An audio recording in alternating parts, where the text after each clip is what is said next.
Bravo. Bravo. C'était Kendra et Daniel. Une bonne main d'applaudissement. We're going to play some more. Is that okay? Oh, yes, please. Okay. Oh, sorry, there's another one. Please Yeah, go ahead. we're going to play two more. Oh, yes. Yeah, okay. Can you guys hear us? I don't see any dancing, so I'm just wondering.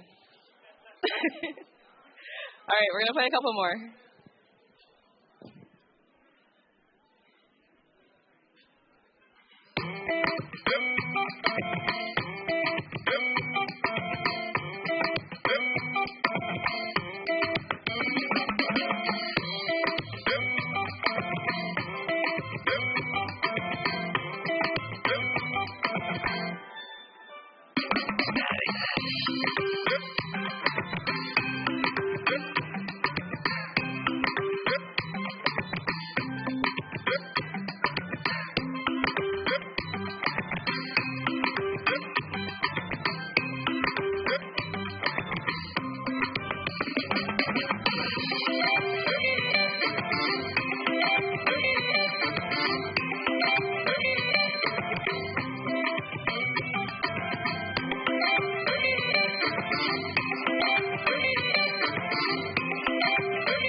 Thank you very much, girls. Amazing. Good stuff.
Put your hands together for the lovely ladies. Thank you, girls. Put your hands together for them.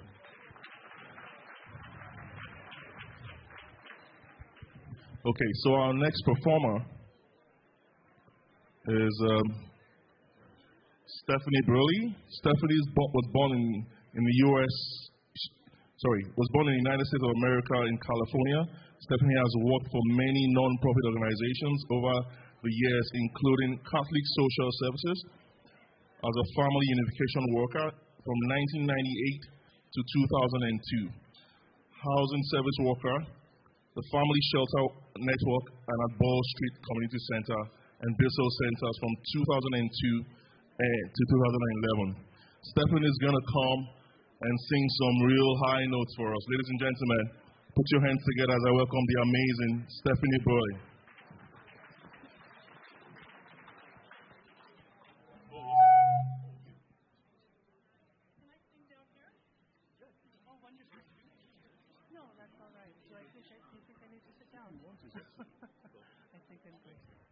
Hello, everyone.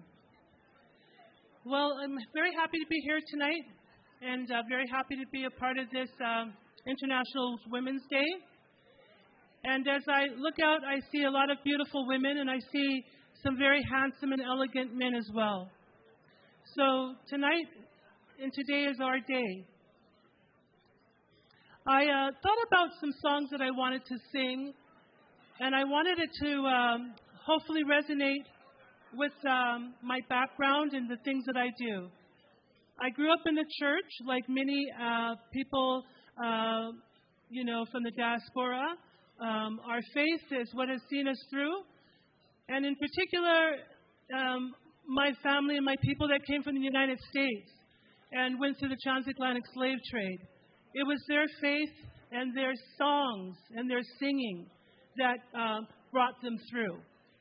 So I have no music with me. I have no one playing an instrument, but typically when we would sing, that's how we would sing, without music. So I just hope that this will be pleasing, and I humbly ask you to enjoy. The first song is, we've been through some troubles this last 2 years. Who of us knows that we've been through some troubles? Yeah. It hasn't been easy. We've been quarantined, and we've had to really draw inward. And when I reflect on that, I reflect on a song. And that song is I Won't Complain. So I'm going to sing a medley, and that will be one of the first songs. I've had some good days. I've had some hills to climb.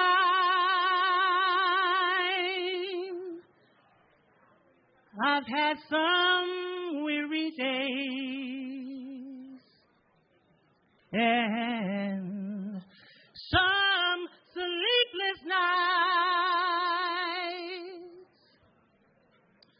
But when I look around and I think things over,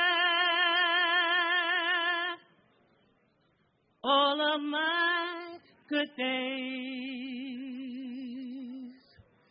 outweigh my bad days, and I won't complain. God, you've been good to me, so much more than this whole world will ever be. So I'll just say thank you, Lord. Oh, and I won't complain. Jesus, name above all names, beautiful Savior, wonderful Lord,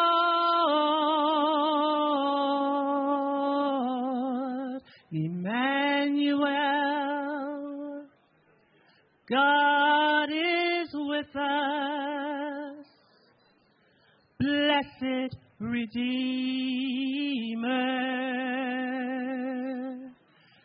living Word.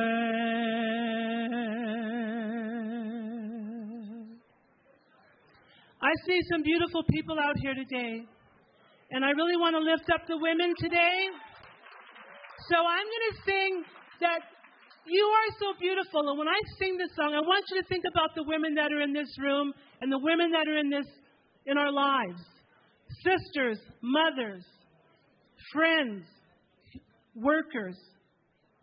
It's our day. It's a day to celebrate and lift up women. And all around the world, and I'm thinking of places like Ukraine, I'm thinking about other places in the world where women are really struggling. And let us not forget them, and let us not forget really why we're here today. You know, women have a role in society. We have a role in families. We are a fabric. And I want us to pay a little bit of respect to that. So if I can ask the room to quiet down just a little bit, because I know that we're here to let go and have some fun. But let's not forget to give reverence. Reverence for International Women's Day and Women's Day. There are women all over the world who are struggling. There's women all over the world who don't have the opportunity to come and sit here So let's think of them. And this song goes to them. You are so beautiful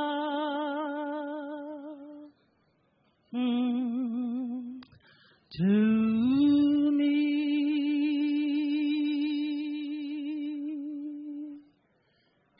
You are so beautiful. Can't you see? Can't you see? Can't you see? You're everything we hope for.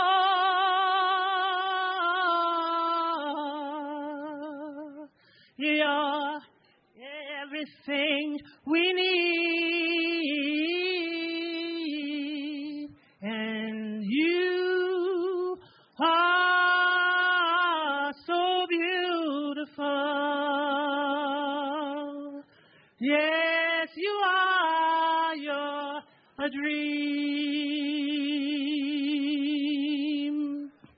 Let's clap for the women that are in this house today. We lift you up. We thank you. Thank you very much. The women are indeed beautiful. Put your hands together for them. I know just the men are not clapping. Men, you're beautiful too. Okay, are we good? You're right. Nice. Someone still clapping?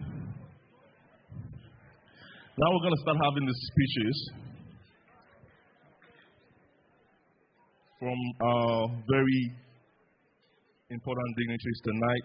It's my pleasure to introduce and read the bio of the Honorable Randy Boissonnaud. Honorable Boissonnaud was first elected to the House of Commons in 2015 and was re-elected in 2021 representing Edmonton Centre. Minister Boissonnaud is a successful entrepreneur, community leader, philanthropist with a strong record of leadership in business, public service, and the non-for-profit. He served as Parliamentary Secretary to the Minister of Canadian Heritage from 2015 to 2017, championing Canadian arts, culture, a strong advocate for the Edmonton Centre, and has worked to address the needs and priorities of his community, including strengthening transit infrastructure and supporting businesses and creating jobs. Thank you, Nossa. So I'm just going to read the bio of the Honorable... Oh, c'est vrai, je dois parler en français. You see? Donc voilà, je vais maintenant vous lire la biographie de l'Honorable Randy Boissonnaud, qui est ministre du Tourisme et ministre associé des Finances. Donc, l'Honorable Randy Boissonnaud a été élu pour la première fois à la Chambre des communes en 2015 et a été réélu en 2021, représentant Edmonton Centre. Le ministre Boissonnaud est un entrepreneur prospère, un dirigeant communautaire et un philanthrope qui a fait ses preuves en matière de leadership dans les affaires, la fonction publique et le secteur à but non lucratif. Le ministre Boissonnaud a été secrétaire parlementaire de la ministre du Patrimoine canadien de 2015 à 2017, défendant les arts et la culture au Canada. Fervent défenseur d'Edmonton Centre, il s'est efforcé de répondre aux besoins et aux priorités de sa communauté, notamment en renforçant l'infrastructure de transport en commun, en soutenant les entreprises et en créant des emplois. S'il vous plaît, aidez-moi à accueillir M. Boissonnaud. Thank you very much. Let's keep the noise down a little bit while we're here, Randy. Let's hear it for Nossa and Val. Put your hands together. And let's put our hands together for the fabulous cooks, tous les gens qui ont préparé le repas ce soir, ici au Fantasyland Hotel. Comme ministre du Tourisme, quand la bouffe est bonne, les gens vont venir. When you're Minister of Tourism, when the food has come, the people show up. Let's hear it for the cooks. because we want people to come to Edmonton and to Alberta and to Canada to see all that our beautiful country and city and province have to offer. Bonjour, mes amis. Bonsoir, tout le monde. It's so great to see you. And let me just start by saying it's an honor to be here on Treaty 6 lands, the lands of the Plains and Woodland Cree, the Dene, the Saulteaux, the Nakota Sioux, the Métis, and the Inuit people. Et je dis en Cree, Tawau, Netsegasun, Maskau, Kahiyu, which means guests, you are welcome. There is room here, and I shared my name with you in Cree, which is Strong Eagle Man. And no, it's not just the shape of my nose. It's the fact that I travel back and forth to Ottawa, and I have a long vision, and that is why I was given that name. And I'm here tonight as Member of Parliament for Edmonton Centre, as Minister of Tourism and Associate Minister of Finance, to say Happy Early International Women's Day and Happy Women's History Month. Now, I'm going to bring the temperature down a little bit and just say to anyone who is connected with the Ukrainian community here in Alberta, in Canada, in Edmonton, that we stand firmly with Ukraine, with Ukrainian Canadians, and we stand alongside our allies in support of the Ukrainian people in their defense of their sovereignty. This is an attack on liberal democracies. This is an attack on a sovereign nation. This is an attack on all of us. And so we are supplying Ukraine with humanitarian aid, both lethal and non-lethal. We are applying the most strict and heavy sanctions that we have done in our history to freeze Vladimir Putin's money so that he cannot continue to fight this war. And this means that $630 billion that he has put overseas, he no longer has access to. And we will be welcoming Ukrainian refugees who wish to come here either temporarily or permanently. We will continue to be there alongside Ukraine. Slava Ukraini. And now you can applaud.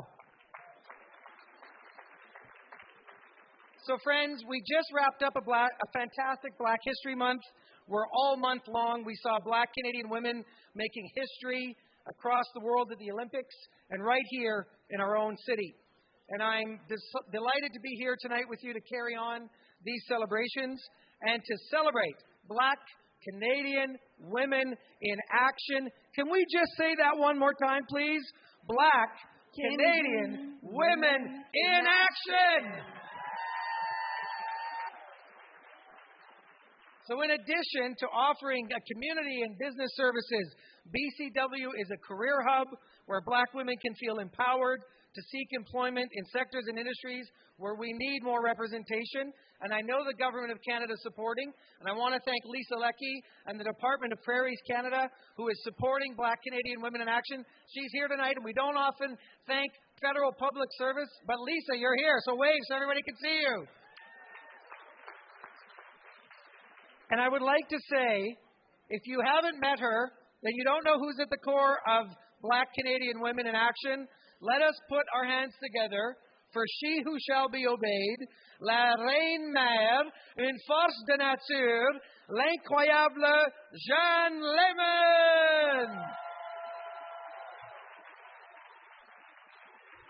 Félicitations, ma chère amie. C'est grâce à vous, grâce à ta vision. It's thanks to you and your vision that all of these wonderful people are here. I called Jen and I said, how's the event going? Izzy, Randy, we thought we'd have 240, and then we had 280, and then they had 300. Et j'ai coupé à 320. So, doesn't it feel great to be out in public again, everybody? Well, more of that to come as we open our borders, as we welcome people here. Know this. The Government of Canada will continue to be in the corner of Black Canadians. Alberta has the third highest population of Black Canadians in Canada. We will continue to support you. Nous sommes ici. Nous étions là pendant la pandémie. Nous allons être à vos côtés.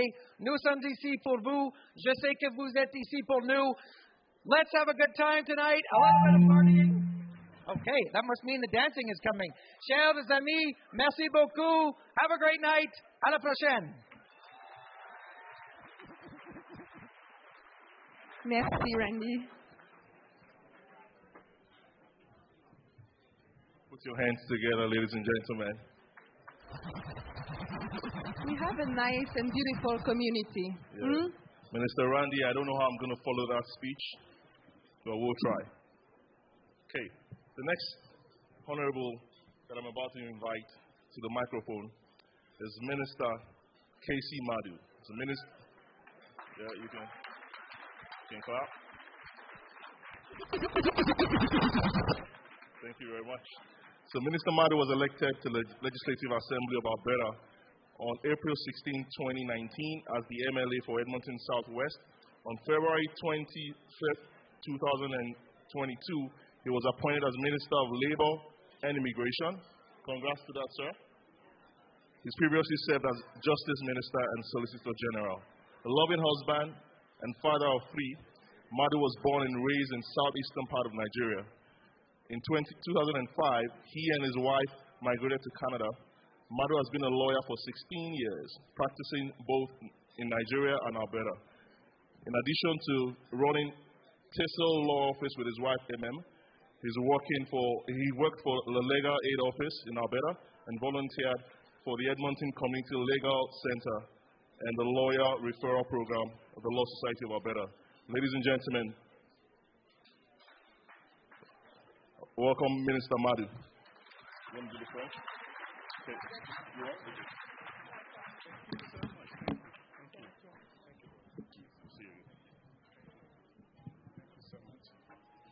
Thank you so much, Nosa and Val, for your kind introduction.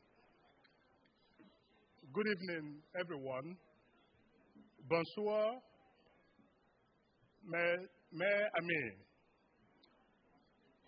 It is wonderful to be here in person once again after a brutal 2 years of locking down our fellow citizens and restricting our ability to live our lives the way we would want as a consequence of a global pandemic, none that we have seen in a generation.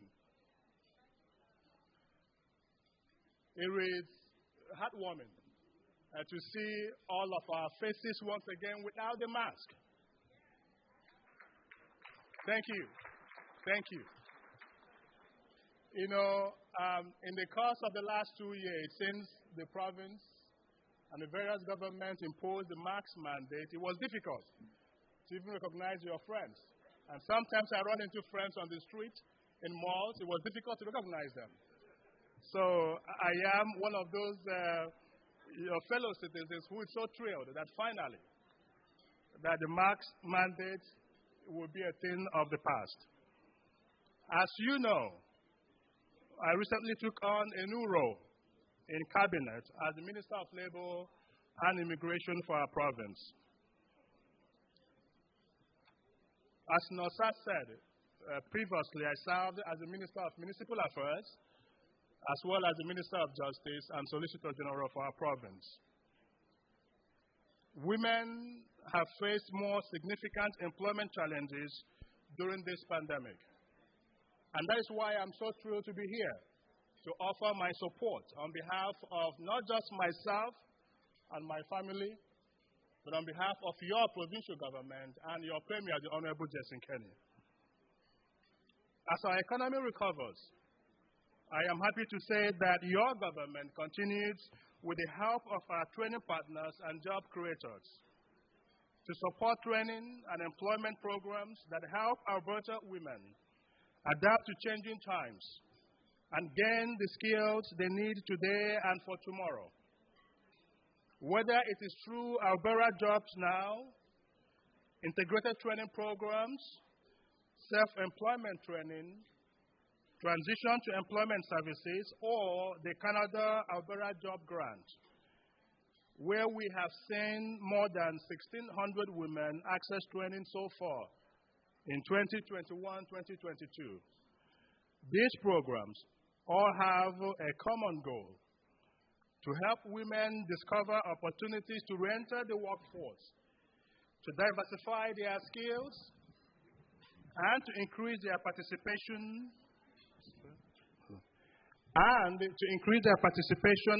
that sounds better. and to increase their participation and representation at all levels.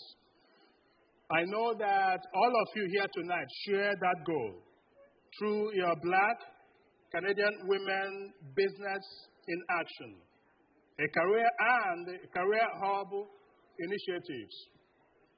Another thing, my new role is also helping me to learn is how crucial immigration is to our province and to our overall economic well-being.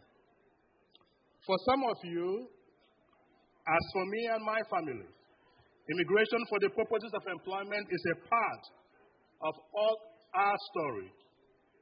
And it is fundamental to the story of this magnificent province. We know that making the most of Alberta's potential means encouraging people to come and to make their lives right here in our province. But simply encouraging immigrants and even helping them settle, in my view, is not enough. We must also make sure that they feel safe and welcome. We must make sure they are fully able to participate in their communities, share their talent, and express their identities. I am pleased to serve with the Associate Minister of Immigration and Multiculturalism, the Honorable Mohammed Yassin. Together, we are committed to promoting multiculturalism and combating racism and discrimination. To help protect both people and property, the Alberta Security Infrastructure Program provides grants for upgrades, such as security and monitoring systems and security training and planning. You know, that was one of the programs that I put in place when I was at Justice at a time of violent attack on mostly Muslim women on hijab. We are also working to establish a community liaison on hate crimes to engage with the communities most affected by this criminal activity. We have taken a tough stance against hate-motivated crimes and are sending a message to everyone who choose to call our province home that they are welcome here. I know that the BCW in Action is also creating an anti-racism toolkit. Support from organizations like yours is incredibly important in helping people overcome barriers and harmful attitudes. And your perspective and experiences are very helpful to us as a government. An equally important part of combating racism is recognizing and celebrating the role that our cultural communities play in building a bright future for our province.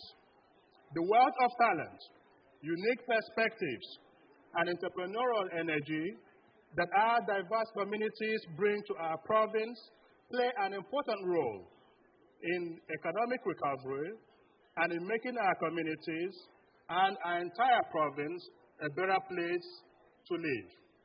On this occasion, to mark International Women's Day, I commit to you that as Minister of Labor and Immigration, I will work to make sure all women in our province have every opportunity to embrace who they are and make the most of their talent and ideas. Now, I will not end this speech without paying homage to Canadians of Ukrainian origin. You know, as we gathered here to celebrate International Women's Day, let's not forget that Ukrainian women in Ukraine are right now on the threat of Russia's bombs and missiles. They are unable to celebrate with us and their families and friends around the world.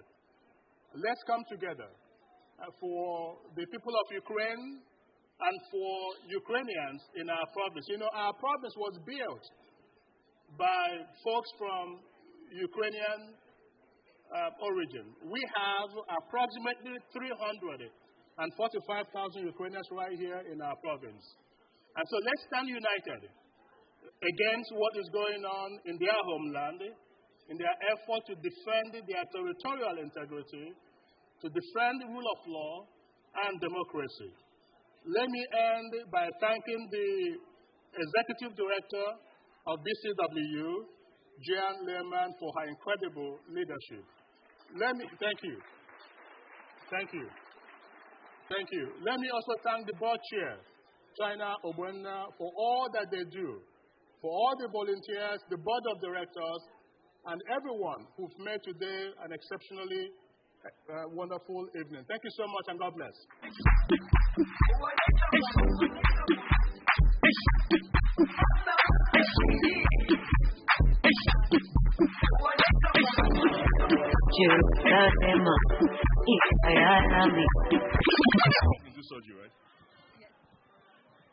You can tell she's almost carried away. That was fun. I had to stop her. All right. Alors, à ce moment-ci, nous vous proposons une performance de la part de Joseph, qui est né au Zimbabwe et a grandi au Canada. Donc, son amour pour la musique a été découvert par une exposition précoce au son majestueux, des rythmes syncopés et des paroles émouvantes qui étaient aussi électriques que son éducation. Maintenant âgée de 23 ans, elle a un désir profond de toucher les cœurs et les esprits grâce au pouvoir de la musique organique superposée à des thèmes liés. Okay, next we have Soji Joseph, born in Zimbabwe and raised in Canada. His love for music was discovered through early exposure to the majestic sounds of beats and soul-stringing lyrics that were also electric in his upbringing. Now 23,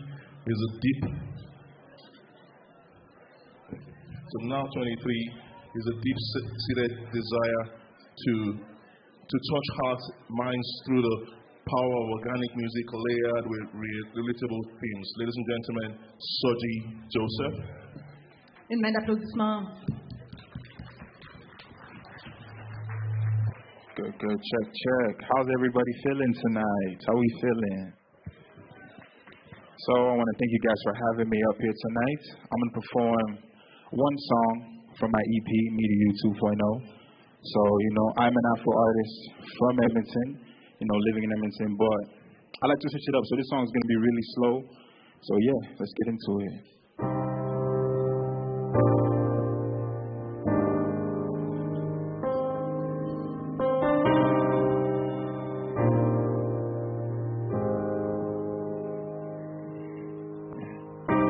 And I don't want to hurt no more, yeah. I don't want to feel no more, yeah. I don't want to go through things that you've been through. That's why we can't keep moving forward. Can you really fix my scars, yeah? Can you really fix my heart, yeah? I feel like I could trust you, or fuck, how could I trust you? I've trusted once before, but it didn't work out. You ain't gotta say a word, yeah. Don't know what you're going through. You ain't gotta say a word, yeah. 'Cause I can see in your eyes, little tears fall down. To my voice, girl, I promise your freedom. Don't know what you've been through. You ain't gotta say a word, yeah. Girl, just breathe, I'll let you breathe. Through my voice, girl, I promise your freedom. Girl, just breathe, I'll let you breathe. Through my voice, girl, I promise your freedom. I just wanna tell you that you're beautiful, even though he never said the word at all. And every time I look into your eyes, see a broken girl inside, you had no reason to be so run down. Tell me how you hurt you, baby, I'ma be your doctor. Tell me where you left, you promise I'ma be your sponsor. Wanna be vulnerable, but they done left you way too scarred. You wanna go and beg for love. Don't know what you've been through. You ain't gotta say a word, yeah. Don't know what you're going through. gotta say a word, yeah. 'Cause I can see it in your eyes, your tears fall down. So my voice, girl, I promise you'll fade down. Don't know what you're going through, you ain't gotta say a word, yeah. Don't know what you've been through, you ain't gotta say a word, yeah.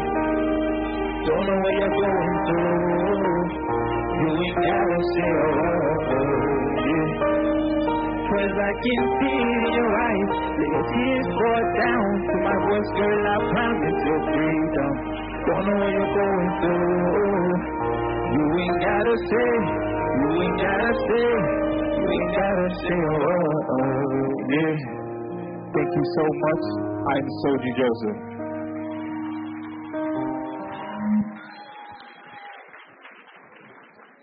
Oh, wow. This moves me. Merci beaucoup. Merci beaucoup, Sophie. Alors, la prochaine personnalité que nous allons accueillir est conseillère municipale, l'honorable Erin Rutherford. Avec ses nombreuses années d'expérience dans le secteur public, l'honorable Erin Rutherford a travaillé dur pour conduire les changements de l'intérieur. Au cours des 12 dernières années, Erin a concentré sa carrière sur la construction d'une communauté unie, travaillant avec de nombreuses communautés diverses. Erin a défendu les droits des jeunes et de la communauté 2S LGBTQ+, a soutenu l'engagement du public dans des projets d'immobilisation et dirigé une équipe dédiée à des problèmes majeurs tels que la pauvreté, l'itinérance et l'équité, ainsi que la diversité et l'inclusion. Son implication dans la communauté comprend plusieurs postes de bénévoles au conseil d'administration, y compris la collecte de fonds, les programmes et les postes à la présidence sociale. Erin est fière de servir les habitants de Ward Annernick. Thank you, Val. I'm honored to introduce to you and read out the profile of Councillor Erin Rutherford. And with many years of public sector experience, Erin has worked hard to drive change from within. For the last 12 years, Erin has focused on career of building communities, working with many diverse communities. And Erin has advocated for the rights of young people and LGBTQ+, supported public engagement on capital projects, led a team dedicated to major issues like poverty, homelessness, equity, diversity, and inclusion. Her community involvement includes several volunteer board positions, fundraising programs, social chair positions, and Erin is proud to serve the people of Ward Annernick. Put your hands together as we welcome Councillor Erin Rutherford. Thank you.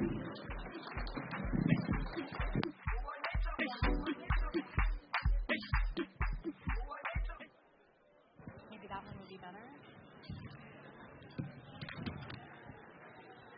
Good evening, everyone. Bonsoir. This is actually my first ever large public speaking event as a city councillor, so thank you for the honor of being my first.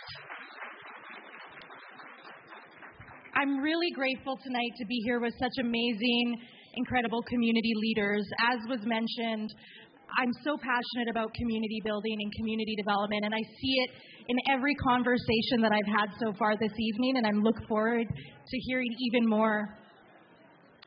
I think it's really important to acknowledge that we are on Treaty 6, and I know many have already done it before, but I think it's really important when we're talking about International Women's Day and the opportunities afforded to us in the city of Edmonton and in the province of Alberta, that we recognize that these opportunities are born from that peace and treaty, friendship treaty. And so I think it's really important to recognize that. I have lived in Japan, in Singapore, in many countries around the world, but Edmonton keeps bringing me back. It has so much opportunity here for me as a woman and for many others. And so I think it's really important to recognize that we've seen that this year with the election. In Edmonton City Council, we've had the most historically diverse council we've ever had, and the most women ever elected. Before this, it was 2.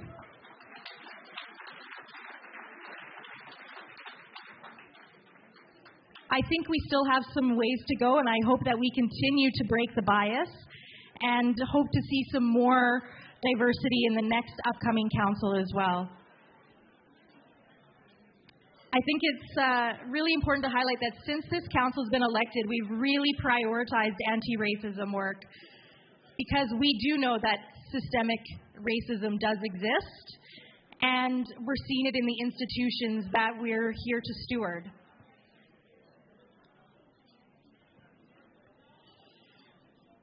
Success really, truly does lie on everybody in a community having equal opportunity and access to those opportunities.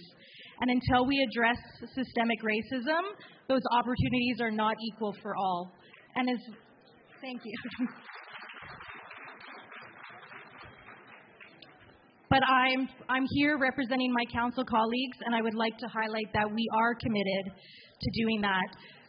Mayor Sohi, in his inaugural meeting, put forward a motion for the first ever municipal strategic plan on anti-racism, which passed unanimously and recently came back to council. And again, the funding and the investment in anti-racism was loud and clear from this council with another unanimous vote.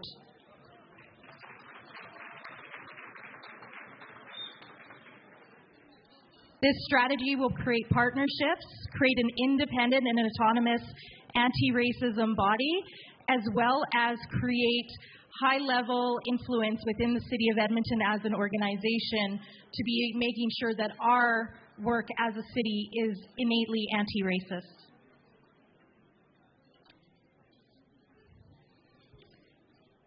I want to just take another minute to just say thank you to organizations like Black Canadian Women in Action. I'm looking forward to, and I know this council is, working with you over the next 4 years to realize the empowerment and strength of women in the Black community and bringing that strength to life. I want to thank you for inviting me and for helping me celebrate this International Women's Day. I would not imagine anywhere else that would be better than being here with you. Thank you so much.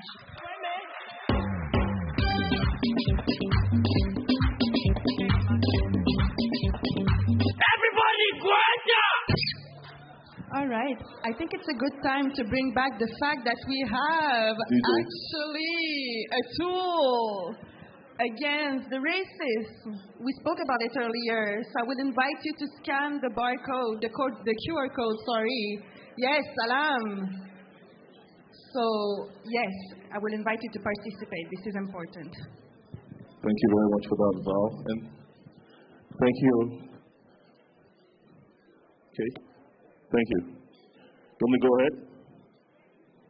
Okay. Are we having fun so far? Did we bring our dancing shoes? Put your hands together for yourselves. You guys have been amazing tonight.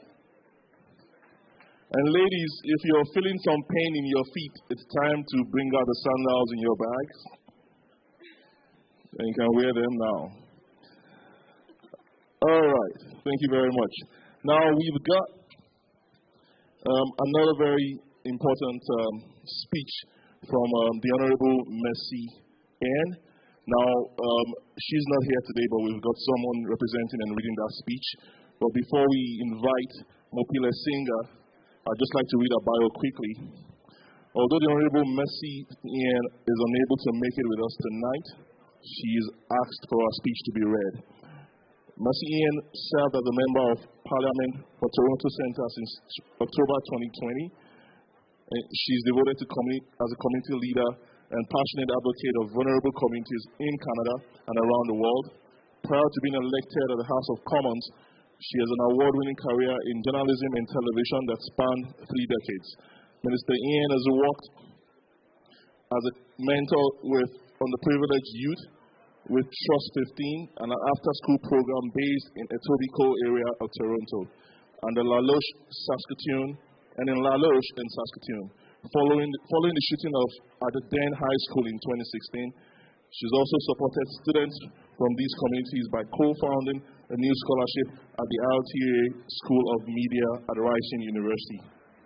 Thank you, Masa. And thank you, everyone, for your patience. I know we have a lot of speakers tonight, a lot of wonderful personalities, and I will appreciate your patience. We will party soon. Alors,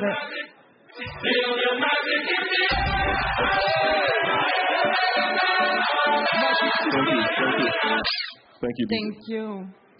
Alors, l'honorable Marcy Ian est députée de Toronto Centre depuis octobre 2020.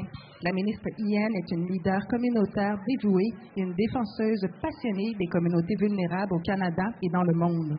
Avant d'être élue à la Chambre des communes, elle a mené une carrière primée dans le journalisme et la télévision qui a duré 3 décennies. La ministre Ian a travaillé comme mentor auprès des jeunes défavorisés avec Trust 15, un programme parascolaire basé dans la région d'Etobicoke à Toronto et à La Loche en Saskatchewan à la suite de la fusillade à l'école secondaire Dean en 2016. Elle a également soutenu des élèves de ces communautés en cofondant une nouvelle bourse à la RTA School of Media de l'Université de Ryerson. Nous allons inviter Montpilé à venir lire le message. Montpilé Singer, ladies and gentlemen. Thank you. Thank you, Nosa and Val. You're doing amazing. Good evening, everyone. I work with BCW En Action. My name is Montpilé Singer, and it is a huge privilege and honor to read the speech of the Honorable Marcy Ian. I would like to extend my heartfelt greetings to everyone in attendance tonight. I know that Black Canadian Women in Action has done tremendous work over the years. The work you do is essential and empowers Black women and girls to build connections and create open spaces for dialogue while inspiring the generation of young girls. Unfortunately, too many Canadians still face systemic barriers that prevent them from reaching their full potential. Without a doubt, the pandemic has put immense pressure on Black communities and organizations like yours. You have done so much with so little and provided innovative programming throughout the global health crisis. As Minister for Women and Gender Equality and Youth, I will continue supporting projects like the Anti-Racism Toolkit and the Promote Her Project. These projects are one of the many ways that we can continue to support those who need it most and drive systemic change. I will continue working alongside you and organizations like yours to create inclusive spaces for everyone. Through the development of projects like these, Canada is better equipped to address the systemic barriers to gender equality, bringing us all one step closer to a more inclusive society. The Honorable Marcy Ian, PCMP, Minister for Women and Gender Equality and Youth. Thank you.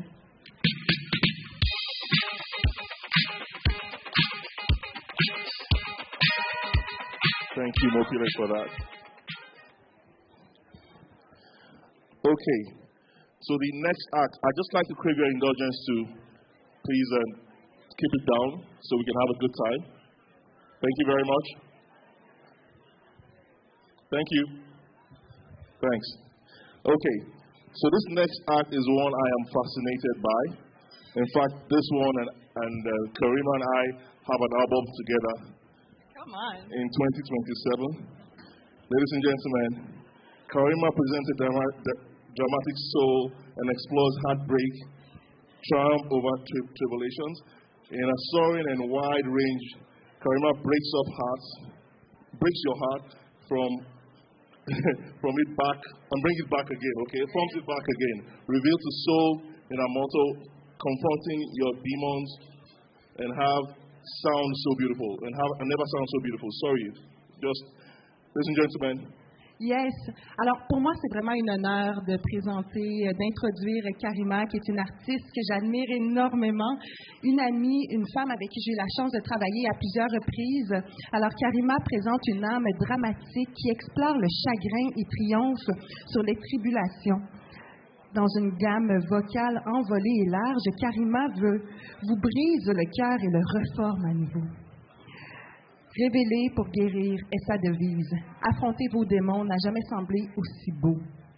Ne manquez surtout pas son premier EP solo intitulé This is the End. Karima est une chanteuse, compositrice francophone, anglophone, pop et R&B.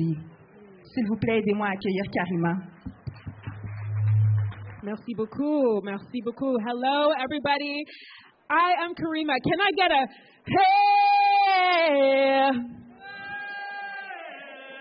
Hey. Whoa. Yeah. Whoa. Yes, we are all together. Happy International Women's Week, Day, Year, Lifetime. We are fabulous. Can we give it up for the women right now? Thank you. Yes, including me. So I want everyone to imagine right now, because I love to talk about self-love and all the pain that we go through to get there. This song is called Be Good to Me. And I wrote it in a moment where I thought that I had to ask someone else to be good to me, someone I loved. And then I realized through singing this song for years that I was actually saying, hey, Karima, in the mirror, I need to look at myself and be able to say, you be good to me.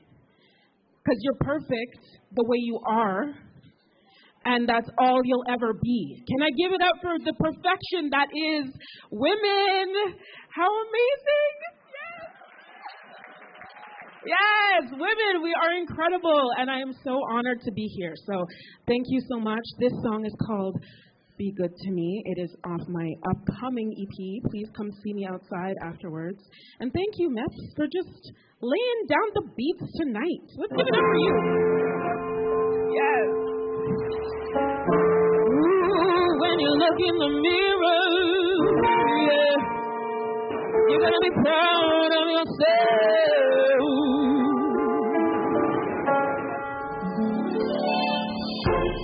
You'll make it through if you decide to be good to me, be good to me. Pick up your armor, protect your soul. Be good to me. Yeah.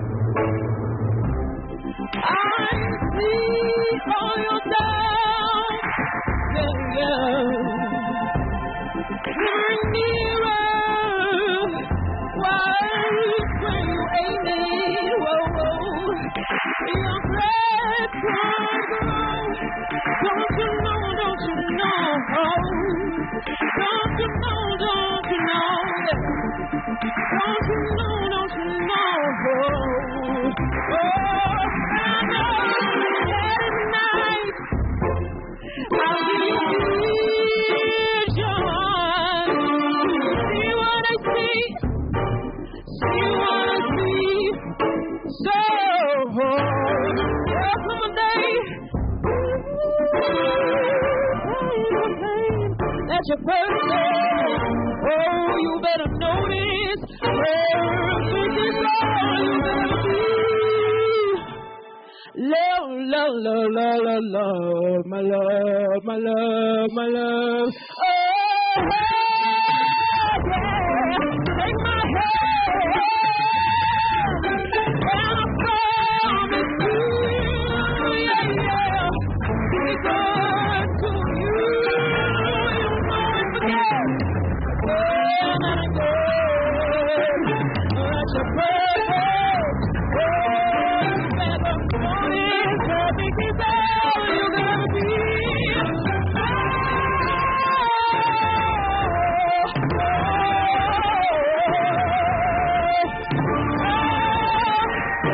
Be good to me, and be good to you. Be good to us.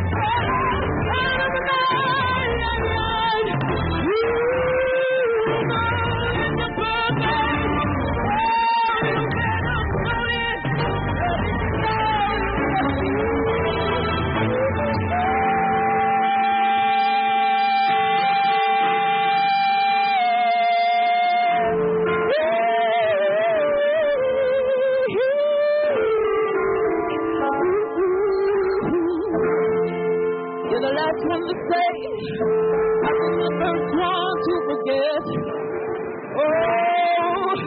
I wanna know this. Perfect is all we could ever be.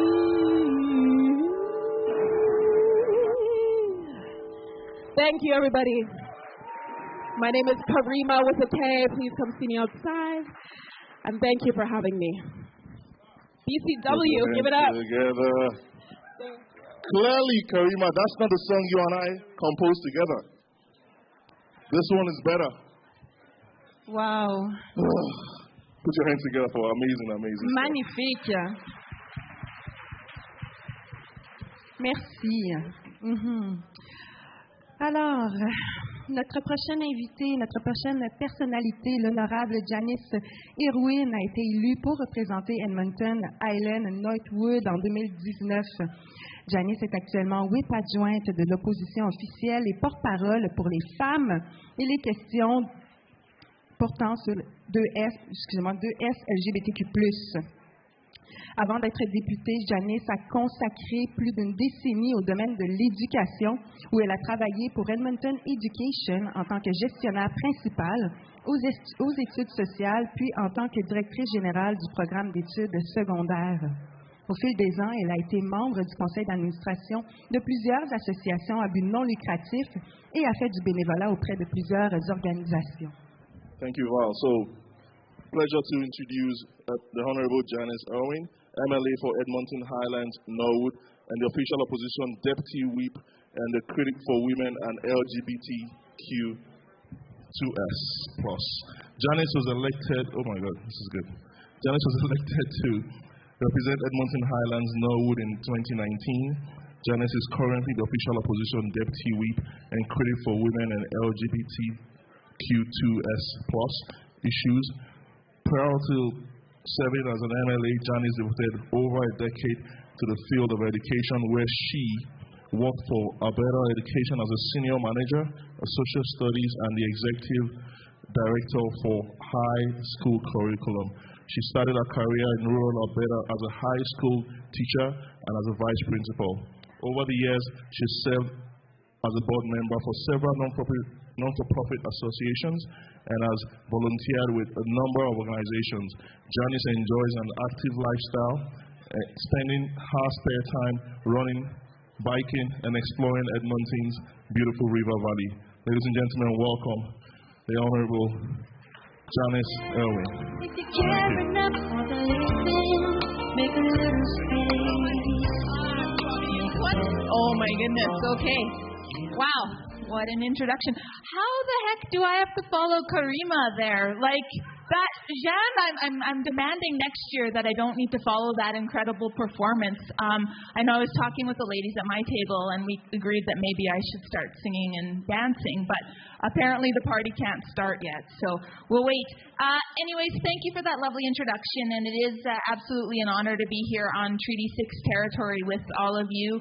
And I joke about Jeanne, but she's absolutely, where is Jeanne right now? An amazing head of Black Canadian Women in Action. Is she hiding? No. Anybody see her? Oh, she's probably hiding right now. Well, oh no, she's not. There she is. Another huge round of applause for Jeanne Lehman, please. I first met her, oh gosh, I don't even know, many years ago. And I knew even then just how much of an absolute force and powerhouse she was. And I've seen, I know many of you I recognize from events over the years, but Jeanne, I saw some of your early events and just how much this has grown and your organization has grown. And that's a huge credit to you. And I know because Jeanne is just so kind that she would say that it's because of so many amazing volunteers as well. So shout out to Jeanne again, and I'd like to acknowledge, of course, yes, we can't, I know, I think she's blushing a little bit, but seriously, the credit is so well deserved. Just acknowledge Minister Madhu and Minister Boissonneau, and also Councillor Rutherford. She said this was her first speech because she was only elected last year, and being at a big crowd like this, it's a little nerve-wracking, and she did wonderful. So shout out to her as well. So it is truly amazing to be here. As was noted, I'm Janice Serwin. I'm the MLA for Edmonton Highlands Norwood.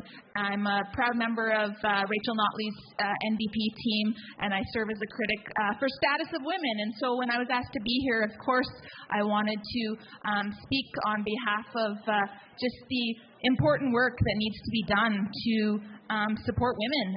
Has been noted tonight, the pandemic has been incredibly tough on all Albertans, but women in particular have been disproportionately impacted. And, you know, it's on us, those of you who you're having to listen to deliver boring speeches tonight, it's on us to do better for women. And it's on us to apply an intersectional lens and to ensure that racialized women, Black women, Indigenous women, those women who are most impacted by the pandemic, their voices are amplified. And that's something that I need to do as a white woman, acknowledge and amplify and do all I can. And not just within an economic lens, but also in society, because as has been mentioned by a few other speakers, we are in a place in Alberta where we've had countless attacks on Black Muslim women, and we have many women in our communities who don't feel safe to just walk on the streets, and that is unconscionable, and it's on all of us to do better to make our society, our streets, safer for all. And so, you know, I said I would be fast because I don't know about all of you, but we need to get this party started soon enough. But I also just want to acknowledge the role of women in politics as we head into International Women's Day on Monday. I don't know about you, but I have some amazing women at my table, and I'm already thinking, oh gosh, we should be getting some of these women in politics and running for office. And so, yes. So if you've got an amazing woman at your table and you're thinking, oh my goodness, this woman needs center politics, you send her my way, because I honestly, we need that Alberta legislature to look a lot more like Alberta. Because right now it does not. And so let's do all we can to support, to encourage the women in our lives to be involved. And so with that, on behalf of Rachel Notley, the Alberta NDP caucus, just thank you so much. Thank you again, Jean. Merci encore, Jean. Et merci à tout le monde pour ce soir. OK, merci. Allow me to enjoy myself. Allow me to enjoy myself. Allow me to enjoy myself. Allow me to enjoy. Allow me to enjoy myself. Hey, Janice, you don't need to go too far. I got a woman for you. Yeah, she's right here. Yeah, right here. This table, this one. Casey's table. Say hi to her. Yeah, her name is Cynthia. Right there, yeah. Put your hands together. She's running for MLA. Yeah. No, I said she's running from MLA. From. Oh my God. Oh my God. You tell I said she was running for MLA? From MLA. Okay. Are we good? So, we've got another honorable gentleman here tonight. He's not here, but sent us a video. You guys ready over there? So, the Honorable David Shepherd. So, David is all about connecting with people and fostering that passion throughout his career in communications. In his time as MLA for Edmonton City Centre, David has proven himself to be a dynamic and ever-present advocate for communities he represents, fighting passionately to support the Technology and Innovation Center, funding for affordable housing, mental health, and harm reduction services, and now there's a new role as NDP critic for health. Over to you. Thank you, Nossa. En tant que député provincial d'Edmonton City Centre, l'honorable David Shepherd s'est révélé être un défenseur dynamique et omniprésent des communautés qu'il représente, luttant avec passion pour le soutien au secteur de la technologie, de l'innovation, du financement de logements abordables, de services de santé mentale et de réduction des méfaits. Et maintenant, dans son nouveau rôle de porte-parole du NPD en matière de santé, M. Shepherd sera avec nous via vidéo ce soir. Oh, good evening. David Shepard, MLA for Edmonton City Centre, and it's my pleasure to join you all virtually tonight at Black Canadian Women in Action's International Women's Day celebration. I'm so sorry that I wasn't able to be there with you in person tonight. With the challenges of COVID-19, it's been far too long since I had the chance to see many of you. Nonetheless, I didn't want to miss the opportunity to, again, recognize the amazing work that BCW In Action does to support and empower Black Canadian women and girls.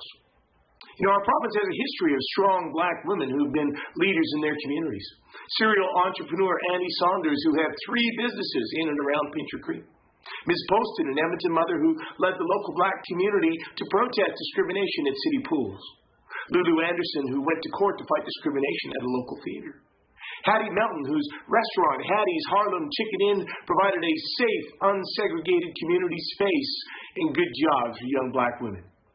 Violet King Henry, the first Black woman in Canada to become a lawyer. Renetta Anderson, the first Black city councillor in Alberta. And you know, Black women continue to lead and support their communities. Indeed, Black women have never been so visible in business, culture, media, politics, and positions of power, and that's worth celebrating. But the truth is, it's taken a long time to get here, and there's still a lot of work left to do to break down barriers, overcome discrimination, and ensure Black women truly have equity of opportunity in our province. And BCW In Action is a leader in that work. Through Center for Well-Being, business supports, anti-racism resources, your career hub, and Promote Her project, you're providing real support for the health and well-being of Black women in our province. Particularly during the last 2 years as you stepped up to support so many who faced challenges during the COVID-19 pandemic. So I want to say thank you for all that you do. And to you and all that are there with you tonight, I wish a wonderful celebration for International Women's Day. Allow me to enjoy myself. Allow me to enjoy myself. Allow me to enjoy. Thank you very much. Okay, so we're going to move on to our powerful speakers in the House. We've had all the dignitaries and government officials speak. We're going to move on swiftly to Dr. Bukola Salami. Dr. Salami is the Director of Intersections Gender Signature Area at the Office of Vice President Research and an Associate Professor at the Faculty of Nursing, University of Alberta. Her research program focuses on policies and practices shaping migrant health. She has led research projects at African Immigrant Child Health, on African Immigrant Child Health, immigrant mental health, access to health for Black women, access to health for immigrant children, Black youth mental health, health for internally displaced children, and parenting practices for African immigrants. She founded and led an African migrant child research network of 42 scholars and from 4 continents. In 2020, she founded the Black Youth Mentorship and Leadership Program at the University of Alberta.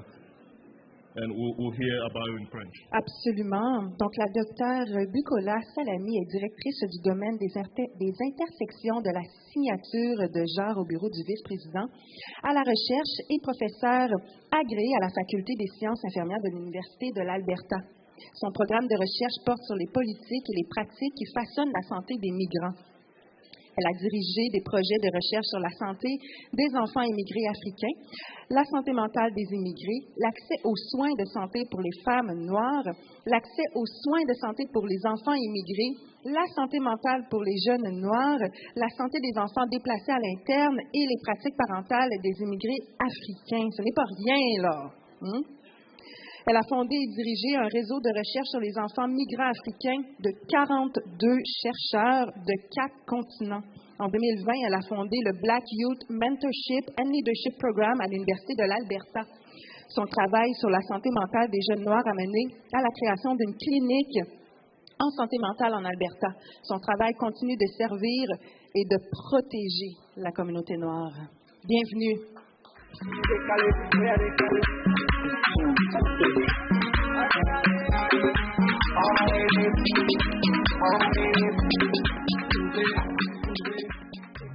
I must say thank you so much. It's such a great honor and privilege to be on the stage. Can people hear me?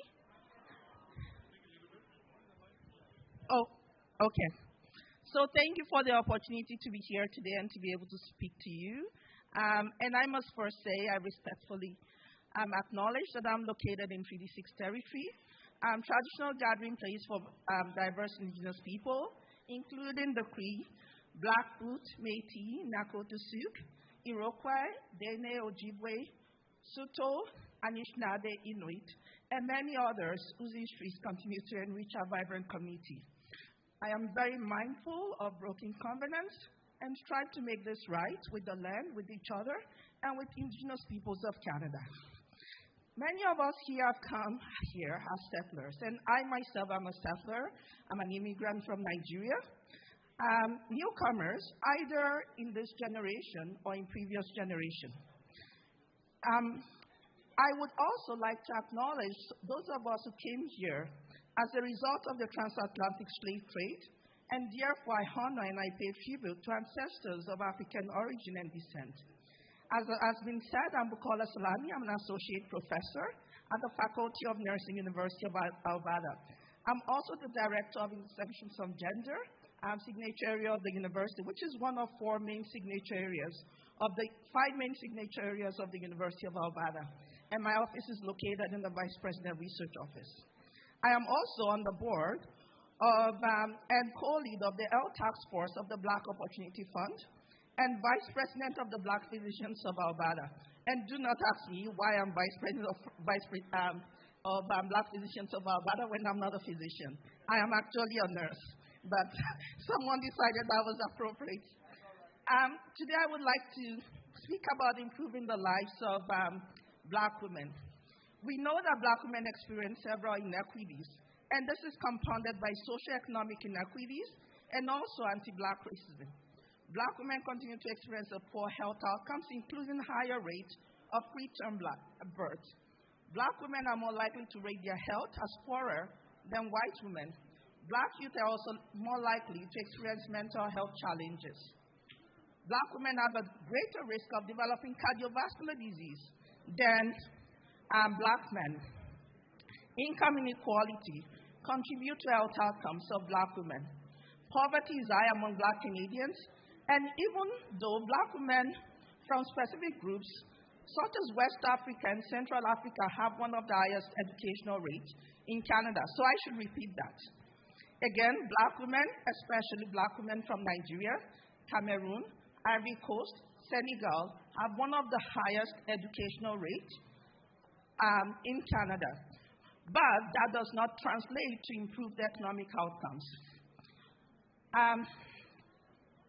Despite these inequities, we have some strengths. For example, many of us have a strong sense of community and a strong sense of family. We are more spiritual and religious. In fact, even though we may not have money, and my sisters know this, you don't have money, but you still give your 10% tithe. We have several values. We also have the value of respect. So in my culture, if an elder comes, you have to get up and you have to greet. These are some of the strengths that we have to capitalize on to improve our outcomes. Some ways to do this, some ways that we can also improve our outcomes include economic empowerment, building communities, and strengthening social networks. I'm very glad, and thank you, Ms. John Lehman, for all you have done for Black women in Edmonton to create opportunities for economic empowerment and community belonging. We also need to continually challenge some of the barriers we face with credential recognition and assessment. I'm currently in the process of organizing a meeting with National Nursing Assessment Services for Black Canadians to see in terms of how we can dialogue and improve the outcomes. So if anyone wants to join me, just Google my name online and email me if you want to join a meeting with National Nursing Assessment Service to brainstorm ideas. Previous research I have done indicate community belonging is a good strategy in terms of improving health outcomes.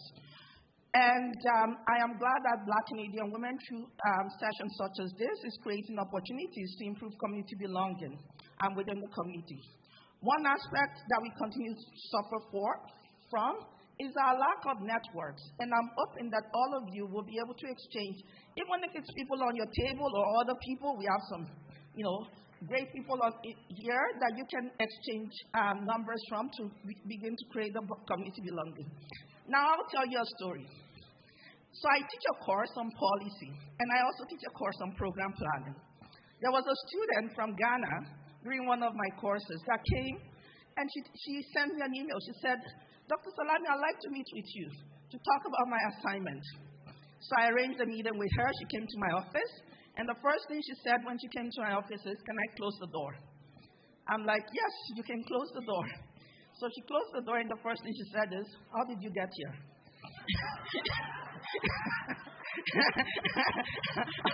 At that time, I was not even a director. I think I was an assistant professor then. But she was really, really serious. Like, how did you get here? How did you manage to get here? So talk about some of the issues that made me get to where I am. One of those goals is I never prioritize my short-term goal. I focus on the long-term goal. Develop networks both within your community and outside of your community, and they're very important. Inside your community will help you in terms of staying grounded. Outside of your community will help you in terms of some of the places that community members have not gotten to that you hope to get to, and there will be no one else to mentor you except someone else in the community to get there. Maintain your integrity at all times. It's going to bite you if you don't. Work hard. Racism is difficult to deal with. And I am not sure if I'm the perfect person to talk about how to deal with racism. But honestly, my strategy has always been, I never put all my eggs in one basket. I always have a backup plan. So I remember there was a time, someone asked me, and I had like 3 versions of a proposal that I'm going to submit, just in case you refuse the first one. You need a career strategy.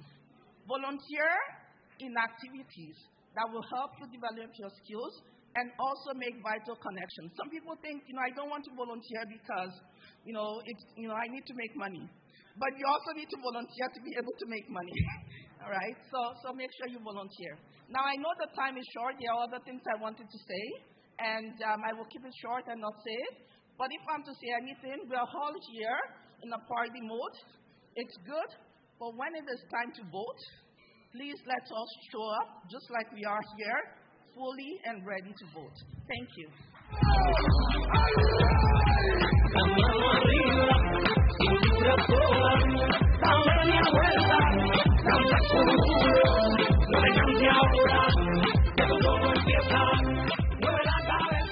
Wow, we have amazing personalities in the room.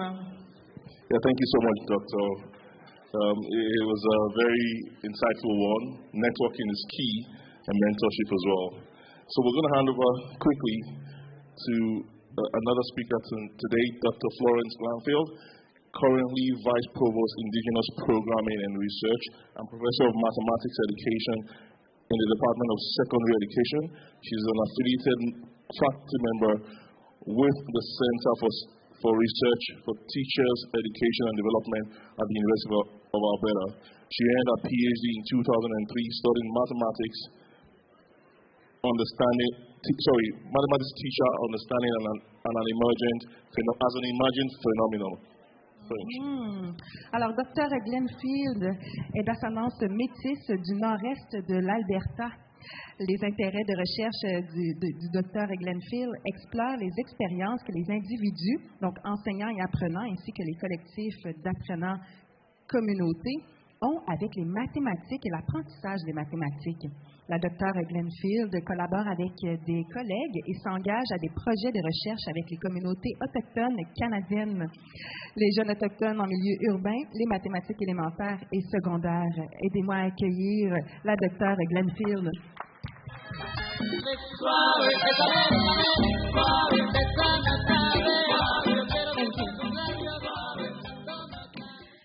Good evening. Bonsoir.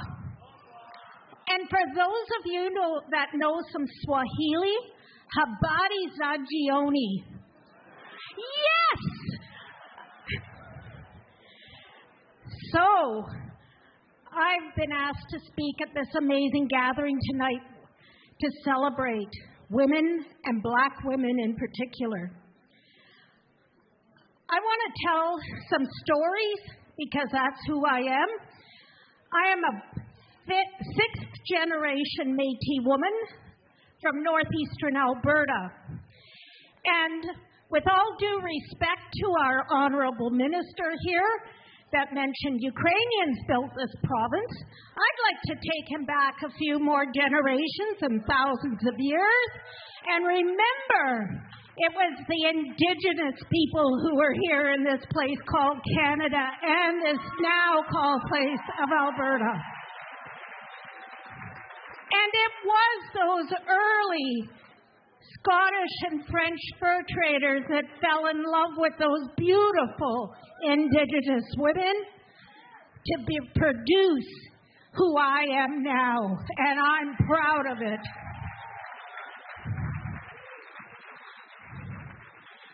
But I'm also very proud of the relationship our communities had with early Black settlers and immigrants.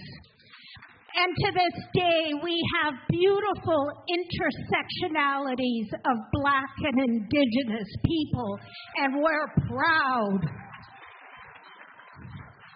So, my friends, I was born in Lac La Biche.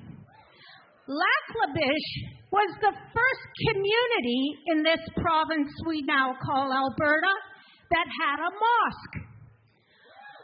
I went to school hearing the call to prayer, which is incredible, right? Because this is in the 60s. Those early Muslims intermarried with Indigenous people. And one of my grandmother's aunties, a Métis woman from Fort Chipewyan, joined that faith and raised proud intersectionalities of Muslim and Indigenous people. So, wow. So I come from this long line of strong Métis women. I also went to school in Lac La Biche, where early immigration from the Caribbean brought us Black teachers.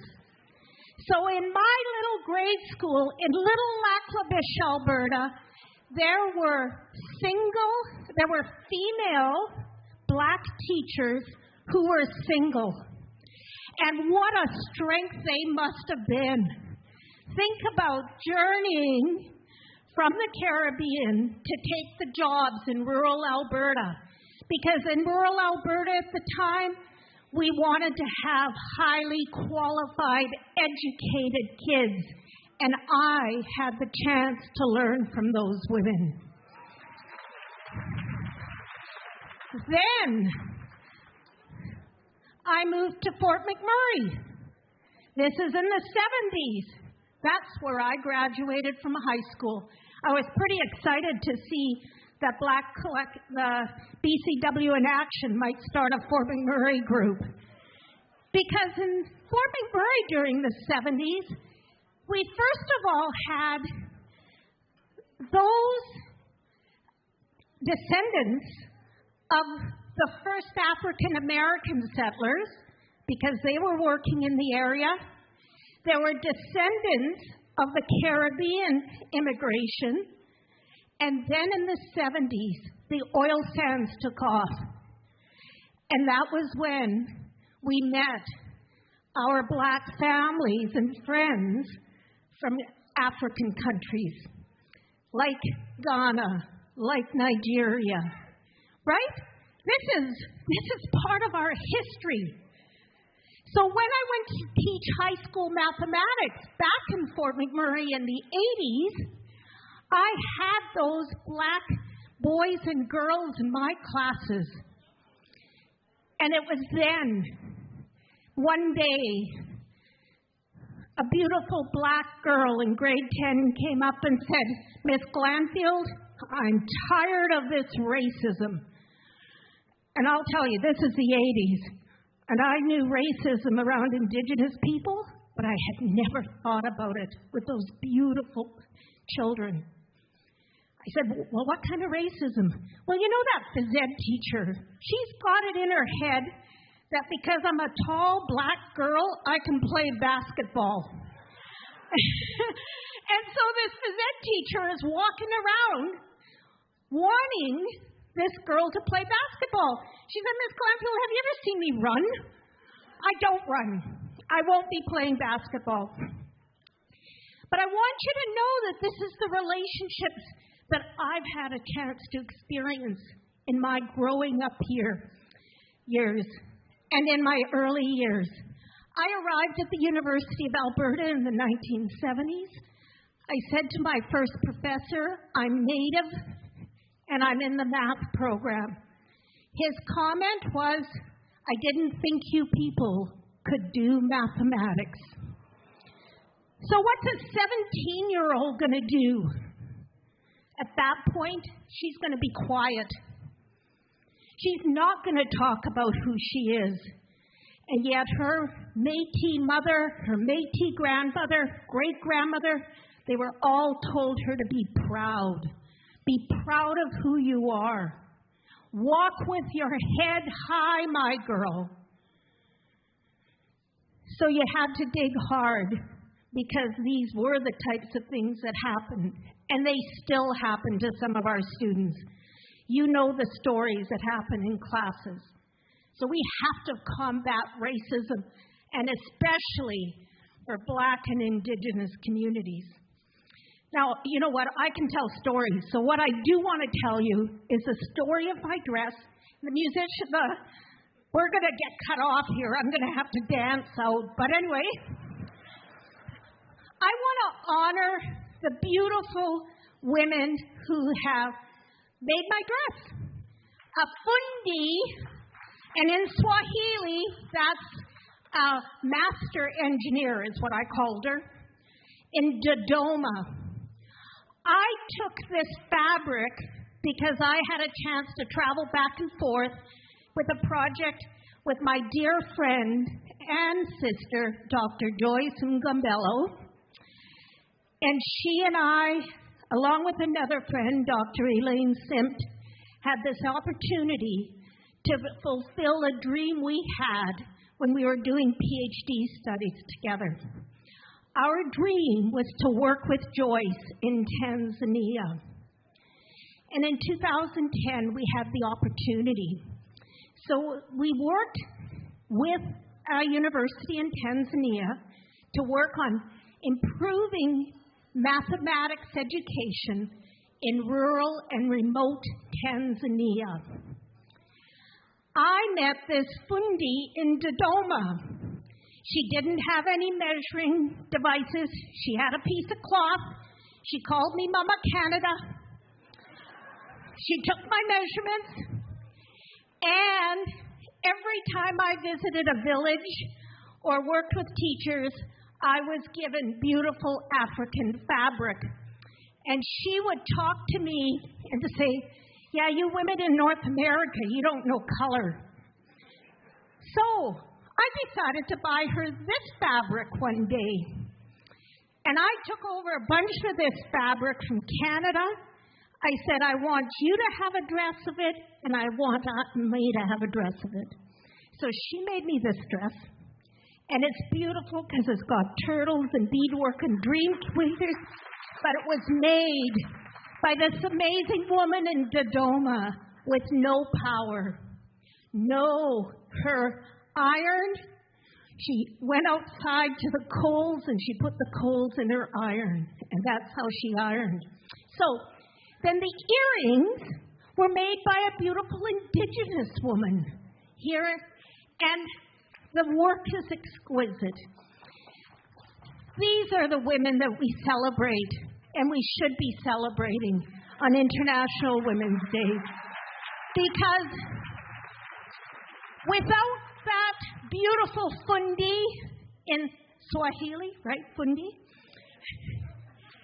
And I got the word right for those Swahili speakers. And without the beautiful Indigenous woman And by the way, I hear the music. And none of us would have had the opportunity to be here as women. Because in our teachings as Indigenous people, we call Mother Earth because she gives us life. Mother Earth is like a woman's body. We bring forward life. So we celebrate women because they give us life. They are why we're here. Hi. Thank you. All of a sudden I forgot my French, but in Swahili, usiku mwema.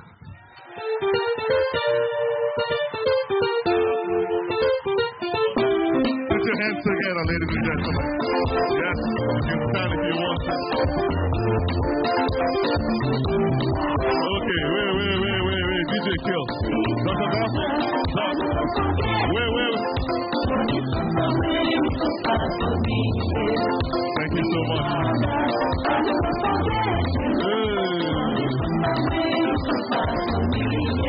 you. Thanks.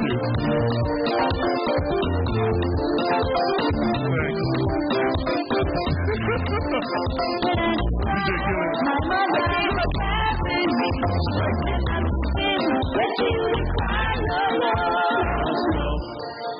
Stop.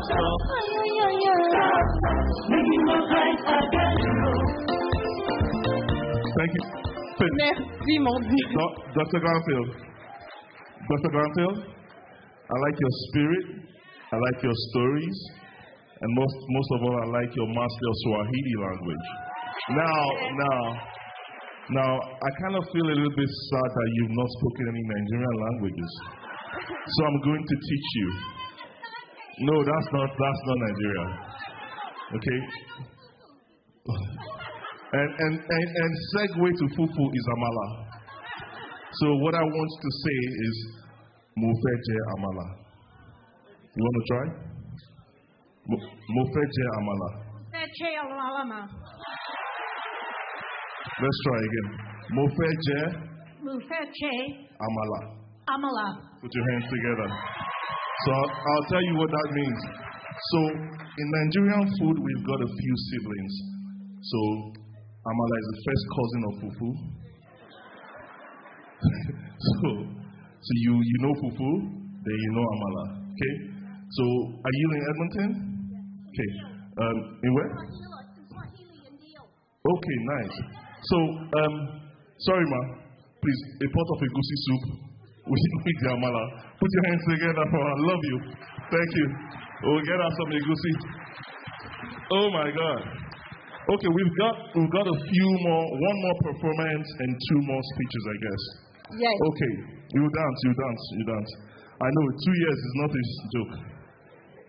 Ladies and gentlemen, you want to go first? Please go first. I can tell everybody is ready to dance. Everybody was standing. It's almost there.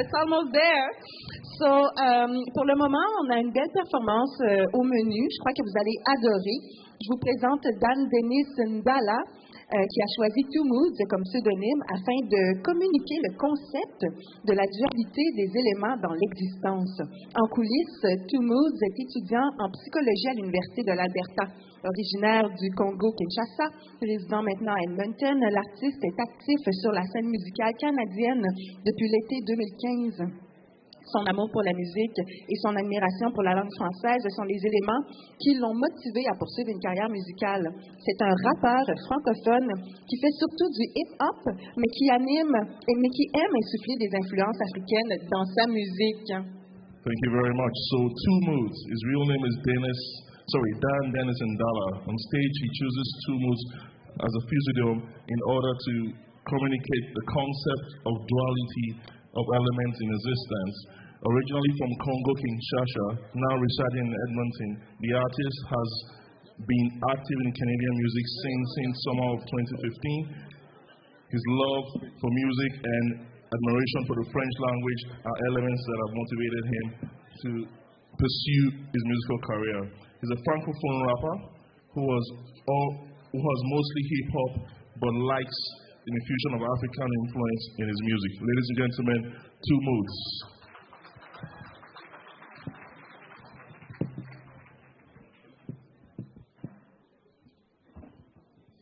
Bonsoir tout le monde. Good evening.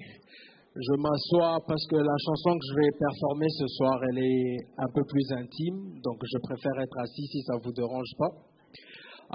I go by the name of Two Moods, comme le présentateur vient de le dire.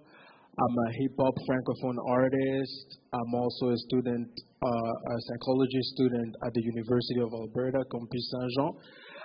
I'm in my 4th year, graduating this year, and then my plan is to do a master after that, still in psychology. I don't know in what exactly, but that's what I'm going to do. Alors, ce soir, je vais vous présenter une chanson que j'ai écrite très récemment. C'est une chanson d'amour. Moi, je suis très, très inspiré par la gente féminine, donc très souvent, j'écris au sujet des femmes.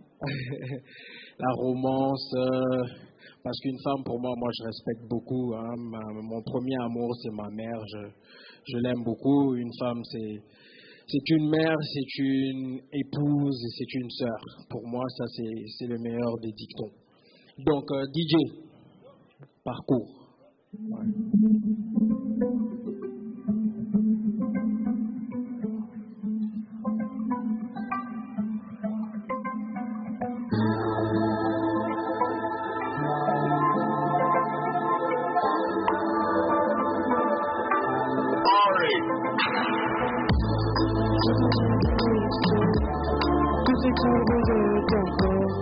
J'aimerais me consoler entre ta fatigue. C'est pas une chanson d'amour. Je ne cherche pas à te parler de l'amour. Je préfère te faire l'amour. Devant derrière moi je parcours. Je sais que t'aimes ça quand je parcours les alentours des contours. Elle me dit bébé, je vais te sentir dans mes entrailles. J'aime quand tu me tailles. Pourquoi tu me tiens comme si t'as peur? Serre-moi plus fort dans l'inconfort. Je vais de main dans le face, ça j'adore. Elle est coquine, elle est toute petite. Elle a le rondeur, pilote à 1000 à l'heure. Qu'est-ce que j'aime ça quand elle prend les déçus et qu'elle décide de remuer son fessu. Je suis jamais déçu quand elle prend contrôle. Dans l'intimité, nous avons tous un rôle. Je respecte ses propos, je veux pas que sa peau. Je suis aussi coquin, nous a donné ensemble. Je voudrais bien explorer toutes les courbes de ton corps. J'aimerais me consoler entre ta poitrine. C'est pas une chanson d'amour. Je ne cherche pas à te parler d'amour. Je préfère te faire l'amour. Devant derrière moi, je prendrai mon temps quand je passerai mes mains sur toi. T'auras pas le choix que de faire entendre ta belle voix. On s'en fout que nous rend des oreilles. Toi et moi c'est toujours pareil. Toujours équipé la bouteille. Ta main sur ta chérie dès le réveil. Laisse-moi te dire que t'es la meilleure d'entre elles. Laisse-moi leur dire qu'avec toi c'est réel. Laisse-moi nous rappeler qu'il n'y a rien d'idéal. Laisse pas te dire que t'es pas rationnel. Tu me dis tout monde avec toi j'ouvre mes ailes. J'ai l'impression d'être l'ange Gabriel. Oh mon Dieu, je vois que j'ai délire, car c'est qui dépasse le réel. Je voudrais venir explorer toutes les courbes de ton corps. J'aimerais me consoler entre ta poitrine. C'est pas une chanson d'amour. Je ne cherche pas à te parler de l'amour. Je préfère te faire l'amour. Devant derrière moi je parcours. Merci beaucoup, c'était tout pour moi, c'était tout. Merci beaucoup, bonne soirée. Merci au BCW de m'avoir invité, c'était un honneur. Merci à tout le monde. Thank you to this DJ. I know that Casey and the other dignitaries have told you that they want to dance. DJ, it's okay. And you don't even know one thing. Casey doesn't even know how to dance. Sorry. Okay. So we've got two more powerful heaters in the house. People I know very, very personally. You want to do French while I do English, or how do you want to do it? I can sure do. Okay. Or you want me to do French and you do English? You want to do French? Yeah. All right. Oui. OK. Alors, la docteure Simi est née à Lagos, au Nigeria, où elle a grandi avec sa famille, fréquentant certaines des meilleures écoles de Lagos à l'époque. Elle a fréquenté Saint Savio School, le célèbre Queen's College de Lagos, et a fait ses études supérieures à l'université d'Ibadan, où elle a obtenu son baccalauréat en chirurgie dentaire en 2003. Elle a ensuite complété le National Youth Services dans l'État de Cross River au Nigeria. Une façon de redonner à la communauté après l'enseignement supérieur. Après avoir terminé sa fonction officielle, elle a travaillé comme dentiste dans divers services dentaires gouvernementaux et parapublics depuis quelques années avant le déménagement en Angleterre avec son mari. Il y a tellement de choses en plus qu'on pourrait dire sur les personnalités. Thank you very much. I'm very proud to be reading out the bio of Dr. Simi Aderibigbe. Simi was born in Lagos, Nigeria. She grew up with a family in Lagos, attending some of the best schools in Lagos at the time. She attended St. Saviour's School and the renowned Queen's College in Yaba, Lagos. And her tertiary education was at the University of Ibadan, where she bagged a Bachelor's of Dental Surgery degree in 2003. She went on to complete the National Youth Service program in Cross River State, Nigeria, a way to giving back to our community after tertiary education. After completion of a formal training, she worked as a dental officer in various government parastatals and dental services for a few years before she relocated to England with her husband, Dapo Aderibigbe. Doc, thank you very much.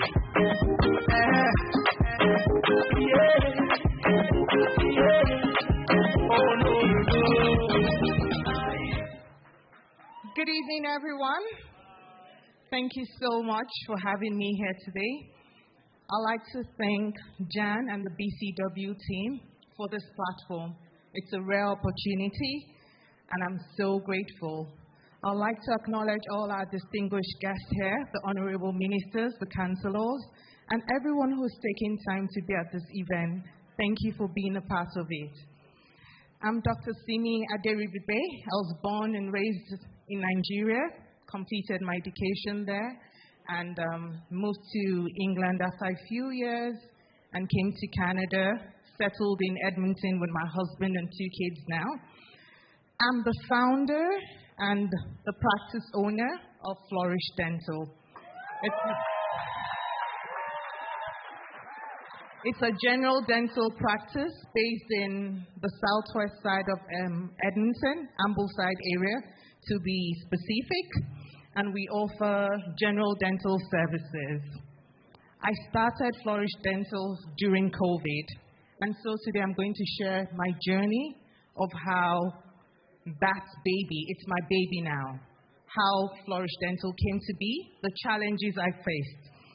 So Flourish Dental, in relating my story, I've likened this to pregnancy because it's a baby, so it's like life. I'm going to be talking about the different stages of pregnancy and childhood. So pre-conception, that was before Flourish Dental came to be. I found I had been out of practice for a while, and when I came to Canada in 2015, I wanted to go back into clinical dentistry. So I applied to a few schools. I got into the U of A, and I completed my program there in 2020. At the time, all I knew was I was going back into clinical dentistry. I never knew I was going to be starting a practice.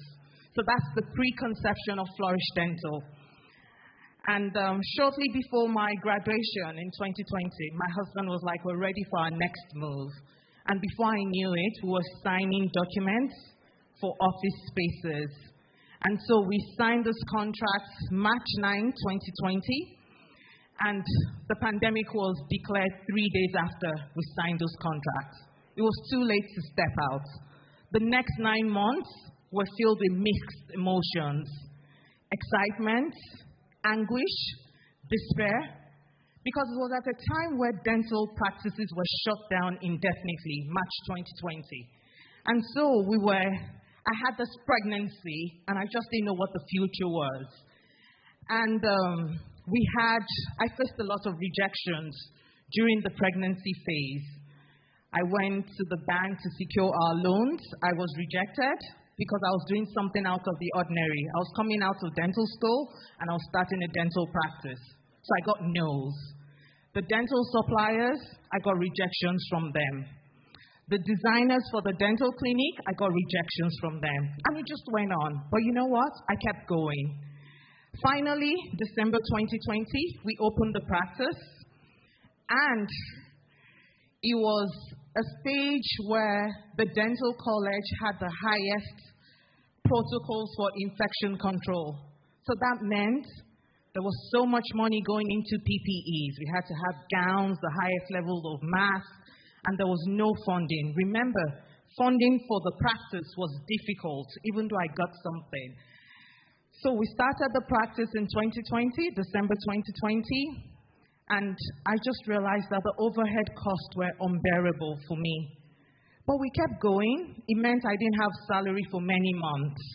But you know what? This was my baby, and I was excited to be doing it. Coupled with the fact that it was a new startup. So I had 0 patients. I didn't know where patients were coming from. But with the support of my community, the BCW, When African Women Talk, people came to the practice. We continued. The toddler stage, that's where we're at now. Where we're still learning. We're learning to have efficient systems. We're learning to give a satisfying experience to our clients. We're learning to improve the way we deliver our services. We're learning to increase our community engagement in our community. And I also found that going to dental school, you're trained to be a dentist. You're not taught to run a business. You're not taught to be a practice manager. Due to finances, I'm not in a place where I can hire the expertise I need, so I don't have a manager. So these are all things I'm learning. And it's been a challenging journey. I also have no mentor in the field. Like I said, it's rare to find a black dentist. So it's a lonely place, but I'm surviving. And how am I surviving? It's nothing other than balance. Balance, balance, balance. Work-life balance, holistic balance. So physical health, making sure I'm on top of it, spiritual health, and also not neglecting my mental health. And I'm going to focus a bit on mental health today because as women, a lot of times we just find ourselves giving, but you've got to take care of you to be able to give back. So some of the things that have been key to me functioning optimally now is making sure I have adequate rest. Honestly, on my rest days, Sundays, I don't do anything. Adequate sleep. I don't joke with my sleep. You know, the diet is very important. Eating a healthy diet as much as you can. Try to cut down on the junk food. You know, one of the other things I also do is practicing gratitude. Being thankful for the little wins. There are places where I want to be, but I'm grateful for where I am now. Meditation is also something I do often. You know, taking time out, just meditate, reaffirm myself, speak to myself, knowing I'm doing the right thing. Also, I make time to have self-care sessions. I make time to hang out with my friends. That's very important, ladies.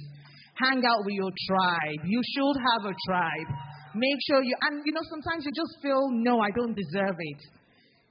Go somewhere, have fun, laugh, you know. Just do whatever you've got to do to make sure your mental state is optimal.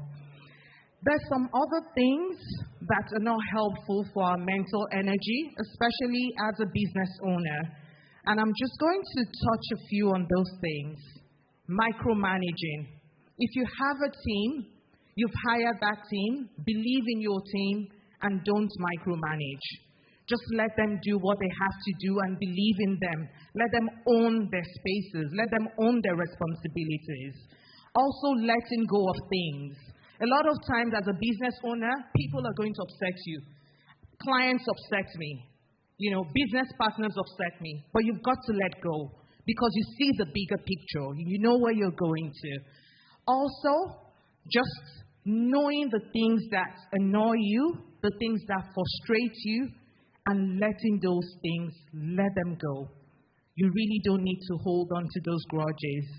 And you find out that as you work on those things, once your mental health is optimal, you're just able to get by each day. Something that I also do that I just want to touch on here is, I'll just go here.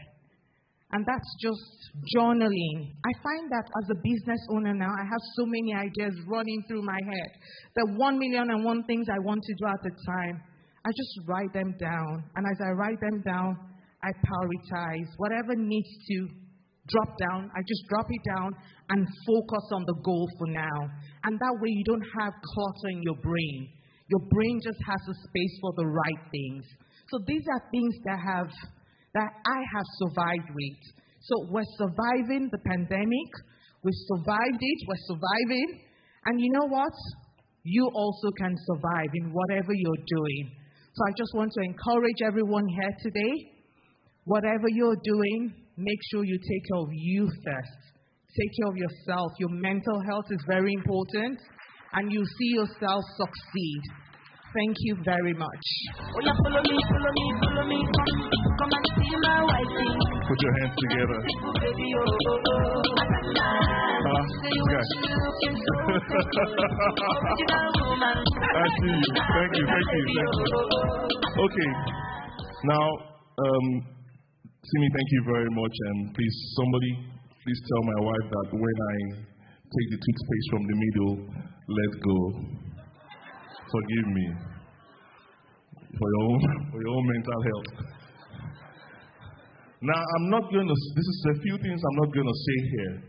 I'm not going to say that Flourish Dental is located at 16420 LSD Road. I'm not going to say the telephone number is 780-540-8155. Did I say it? I'm not going to say it, okay? Don't say it, okay? Are you ready? Yes. We have another powerful speaker, the last speaker for the night. My friend, you want to go first? I can, yes. Alors, Margaret Adekunle est fondatrice et directrice générale de City Lending Centers, une société de solutions de création de crédit. Margaret travaille dans le secteur bancaire depuis 20 ans. Elle a vu les difficultés auxquelles les immigrants sont confrontés et les a vécues de première main, la poussant à agir et à élever sa communauté afin que personne n'ait à endurer ces difficultés seul. Elle a fondé Immigrant Inclusive Credit pour s'attaquer aux luttes complexes contre le racisme systémique, les insécurités financières auxquelles les immigrants sont obligés de s'adapter lorsqu'ils s'intègrent dans l'écosystème albertain. Thank you very much. Margaret Adekunle is the founder and chief executive officer of City Lending Centers, a credit building solution company. Margaret has worked in the banking industry for 20 years. She's seen the struggles immigrants face and experience firsthand, like driving her forward to take action and uplift her community so that nobody will have to go through what she went through. She founded Immigrant Inclusive Credit to tackle the complex struggles with systemic racism and financial insecurities that immigrants are forced to adapt to as they integrate into the Alberta ecosystem. Ladies and gentlemen, put your hands together as I welcome Margaret Adekunle.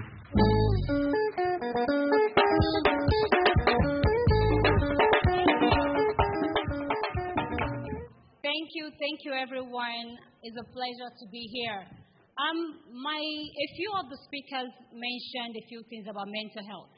And I wanted to take a quick minute to do a quick exercise.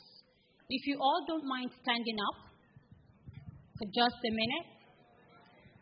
And make sure you have enough space. Maybe step back a little bit. Make sure you have enough space. Okay? We good to go? Okay. If you have a woman in your life that you admire, raise your right hand. Make sure you have space for this.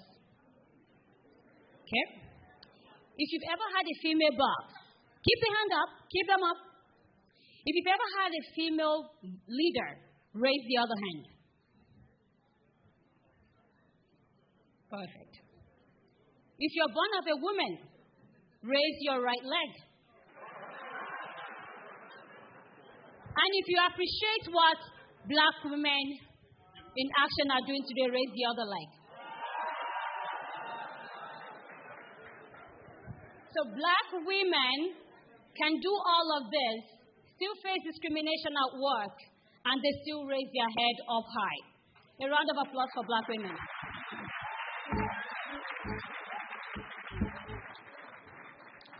So I want to say a big thank you to Black Women in Action for having me today.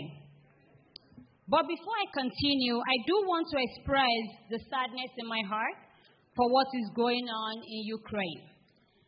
And to every Ukrainian woman that couldn't celebrate International Women's Day and the comfort of their own country, I stand with you. Black women in action stands with you. Women all around the world stands with you. And if you can give them a round of applause, let them feel it wherever they are. There used to be a saying that the weaker gender is the female gender. But that is a saying in the past. Women these days are extremely strong. Oh, let me speak for myself. Women are very strong. We have a lot of strength, flexibility. I personally have the ability to check my ego when I deal with my employees. And most importantly, women, if you agree with this, make sure you even if you don't agree, just support me. Most importantly, we have the abilities to make men do whatever we want.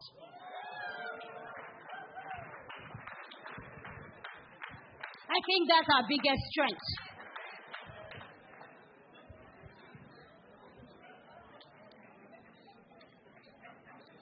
So the theme for International Women's Day is Break the Bias.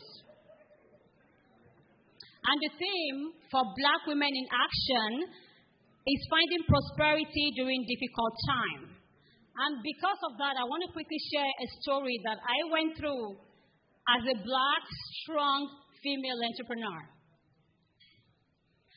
I founded Black city lending centers because of a few challenges that I've seen that Black people specifically go through when they come to the bank. I worked in the bank for 20 years.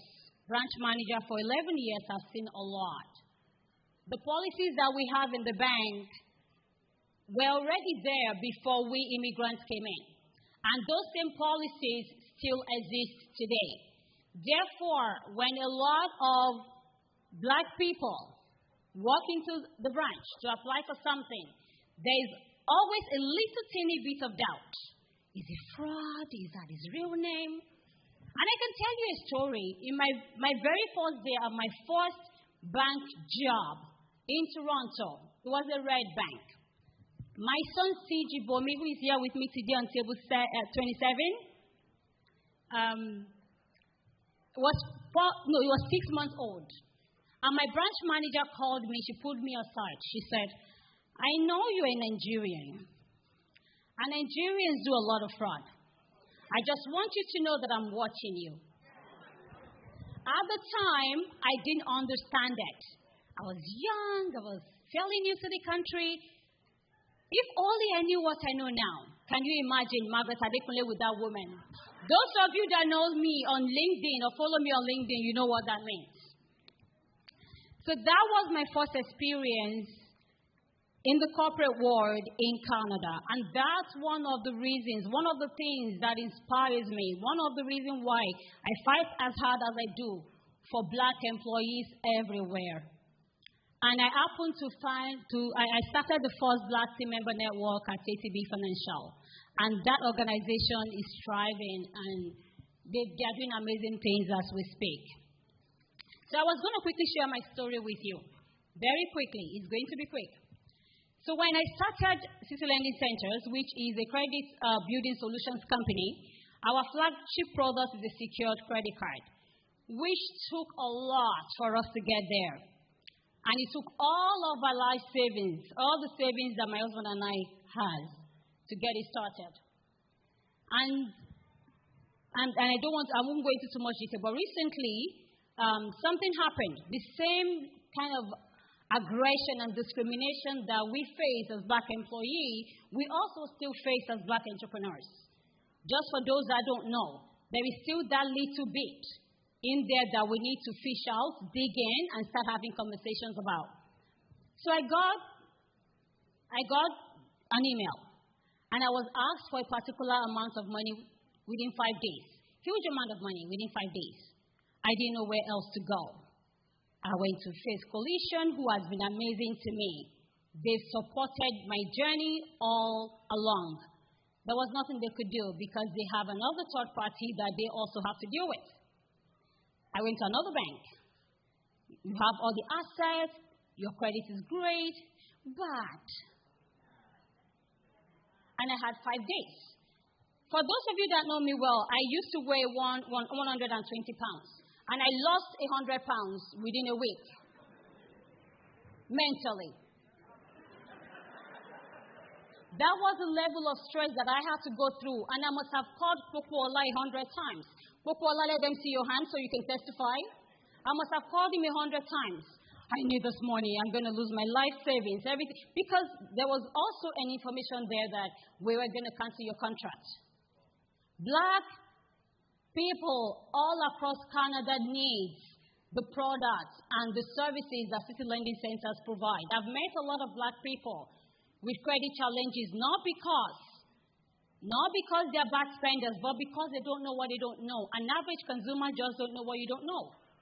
And for most parts, when you walk into the branch anyway, our employees will give you whatever we have on the shelves. Keep in mind, they're salespeople. It's not their job to teach you about credit. Well, we don't teach them to teach people about credit. So when they hand those things over to immigrants and Black people, we don't quite understand the concept of credit because we're coming from a cash-based society. So City Lending Centers is here to provide the needed education for the Black community, the product that we actually need that is customized for our community and is about to go down the drain. All the hard work and all the life savings that I kept into it. I kept calling Pokuola, and I'm sure he was frustrated because he stopped picking my calls.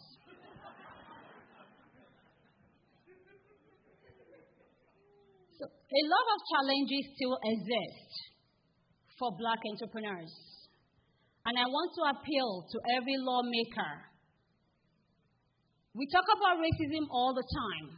It's not just racism. Economic empowerment is what we need in the Black community. If City Lending Centers can thrive, I'm still going to have a call center full of employees. I'm going to have a whole offices full of credit specialists to help the Black community. Black entrepreneurs need enough support. We need a lot of support. We're underfunded compared to our counterparts. And it is very essential, very, very essential that you all continue to do. You've all done a lot, and we're grateful. I am grateful for what you've done so far. There's a lot of programs for Black entrepreneurs, but there's many more that we can do. A lot of venture capitalists are investing in their circle. They invest a lot in James, he's tall, he's handsome, he has blue eyes. Who is going to invest in Margaret? She's Black. She's not as eloquent as James is. What we're asking is believe in us. Believe in the abilities that we have. There's a lot more that we have to offer, both Black entrepreneurs and Black employees, and I can give you a million stories about the experiences of Black employees. But let's take a minute to focus on all the Black entrepreneurs that have worked so hard to get to where they are today. So on that note, thank you. For every Black woman here today, I salute you for your strength and everything that you've been able to accomplish. I celebrate you. Happy International Women's Day.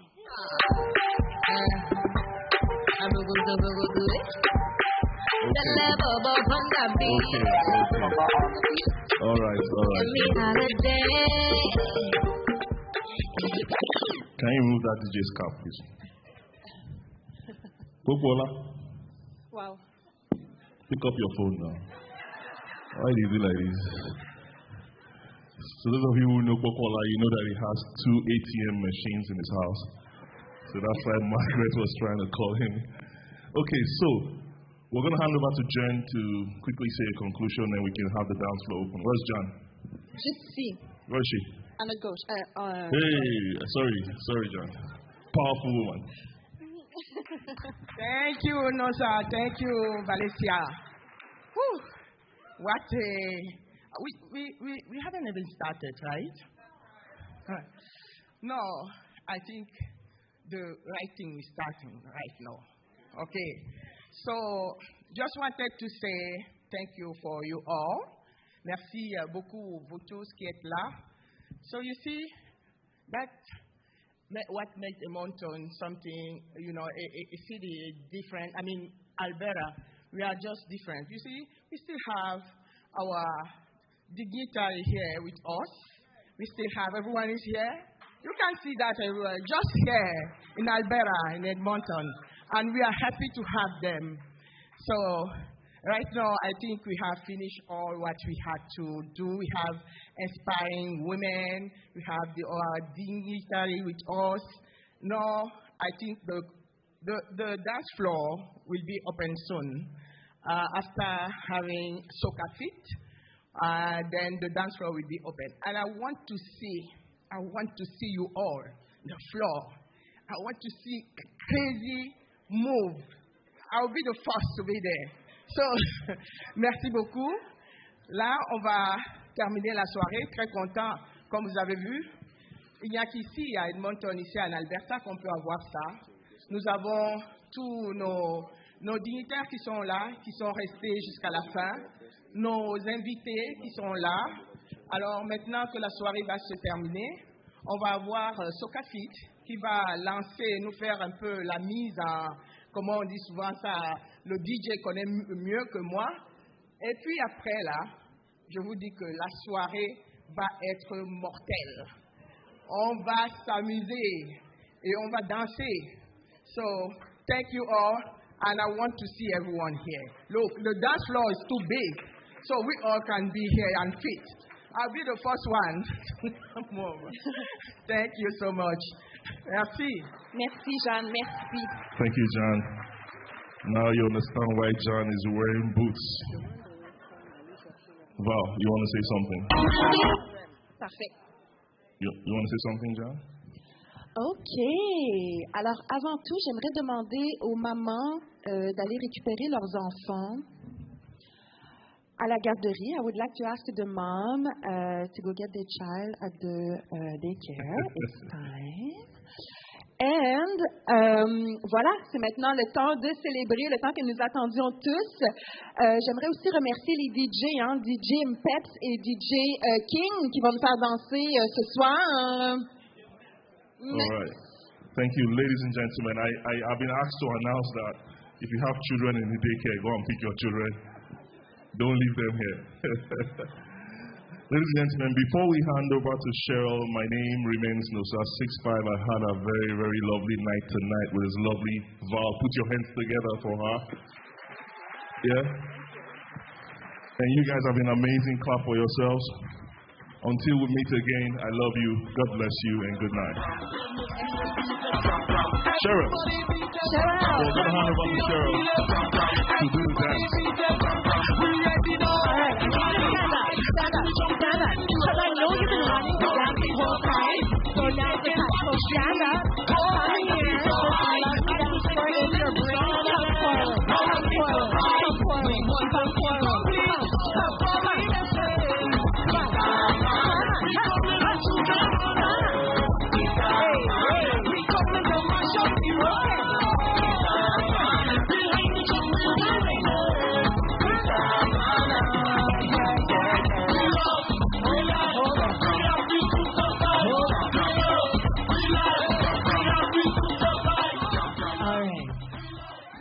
Because it was just a teaser.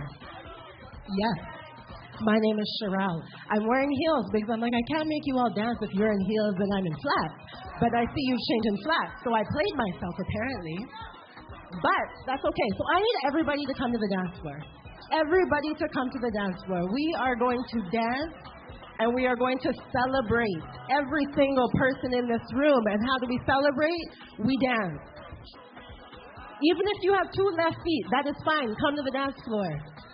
I see all the men sitting down. Oh, minus. But I see a lot of men in the back just sitting down chilling, think they're okay. No, the energy is turning up. And if the energy goes up, you all stand up. All right? All right. Thank you. You see the confidence. We were talking about confidence. Come to the floor with confidence. All right? Okay. I don't know why there's a big gap in the middle here. Let's fill it. Fill it in. Fill it in. If I have to come down, I have to come down. Y'all don't know about me. I'm wild. All right. So we're going to dance to some soca music. Soca's energy. You can't be low energy with soca music. All right. Okay, Chibata. Right here. Don't let me out, dance me. Let's go. Hey. All right. Let's hit. Move the hips. Come on.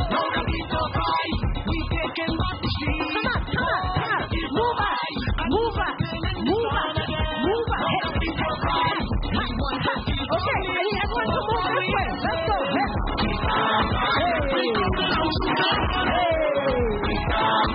Take out the shoes. Left side.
Are you awake? Are you awake? Are you awake? I feel like y'all can give me some more. I feel like you can give me more. You can give me more. Heels, skirt. We're out.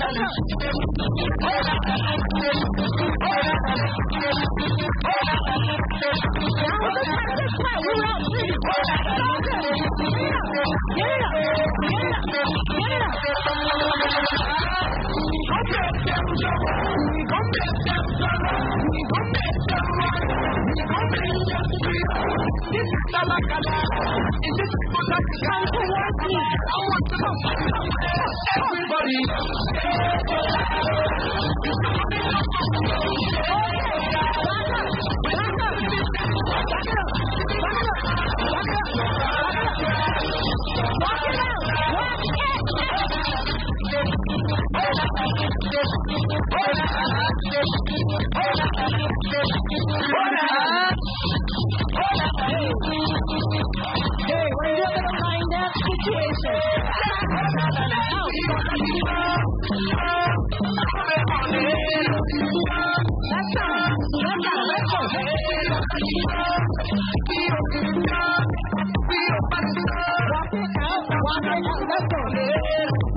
DJ, now. Are y'all tired? I gotta pull this down. Okay, don't go back to your seats, because my part is done. However, the DJ's gonna take over. Trying to catch my breath right now. So y'all just experience Soca Fit, okay? Soca, so that's actually my older sister Danielle. So that's how I was able to just come here now. So Pan and Soca is integral to our culture. Trinidad, any Trinis? Right, so just a little history. Soca was created in Trinidad and Tobago in 1973. The whole purpose was to bring two major cultural groups together. So for me, this is why I love Soca, because as you can see on the dance floor, it brings people together. So thank you, BCW En Action, for having me. Stay on the dance floor. Keep those energies up. DJ, you ready?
Let me tell you.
Now, when I count to 4,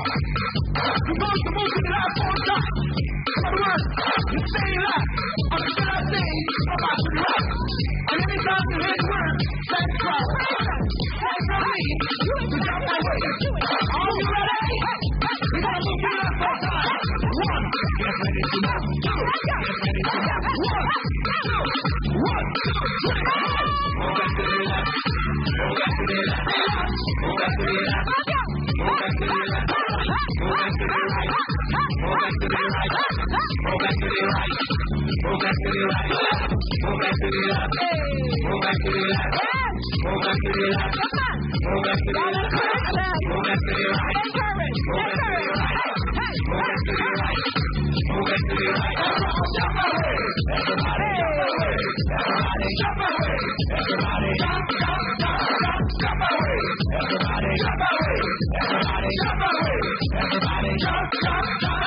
Follow the leader, leader, leader, follow the leader. Follow the leader, leader, leader, follow the leader. Follow the leader, leader, leader, follow the leader. Follow the leader, leader, leader, follow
Ngoma Singulume la meleto na tusima kanali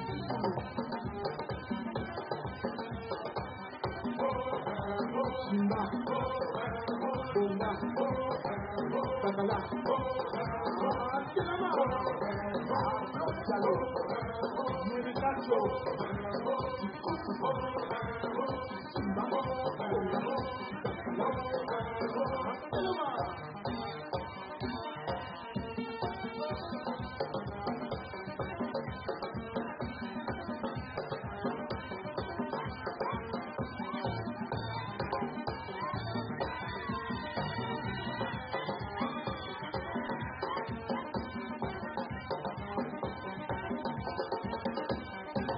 Galácticos de la Rufa y Rufa y Bomezana Cosela.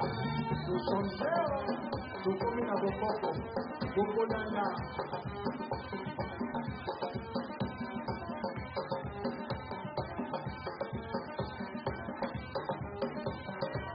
Bahia Petrol, absolument.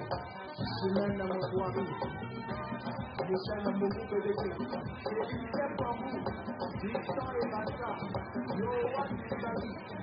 Eva, Eva, musique de toi.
I like it when you shout.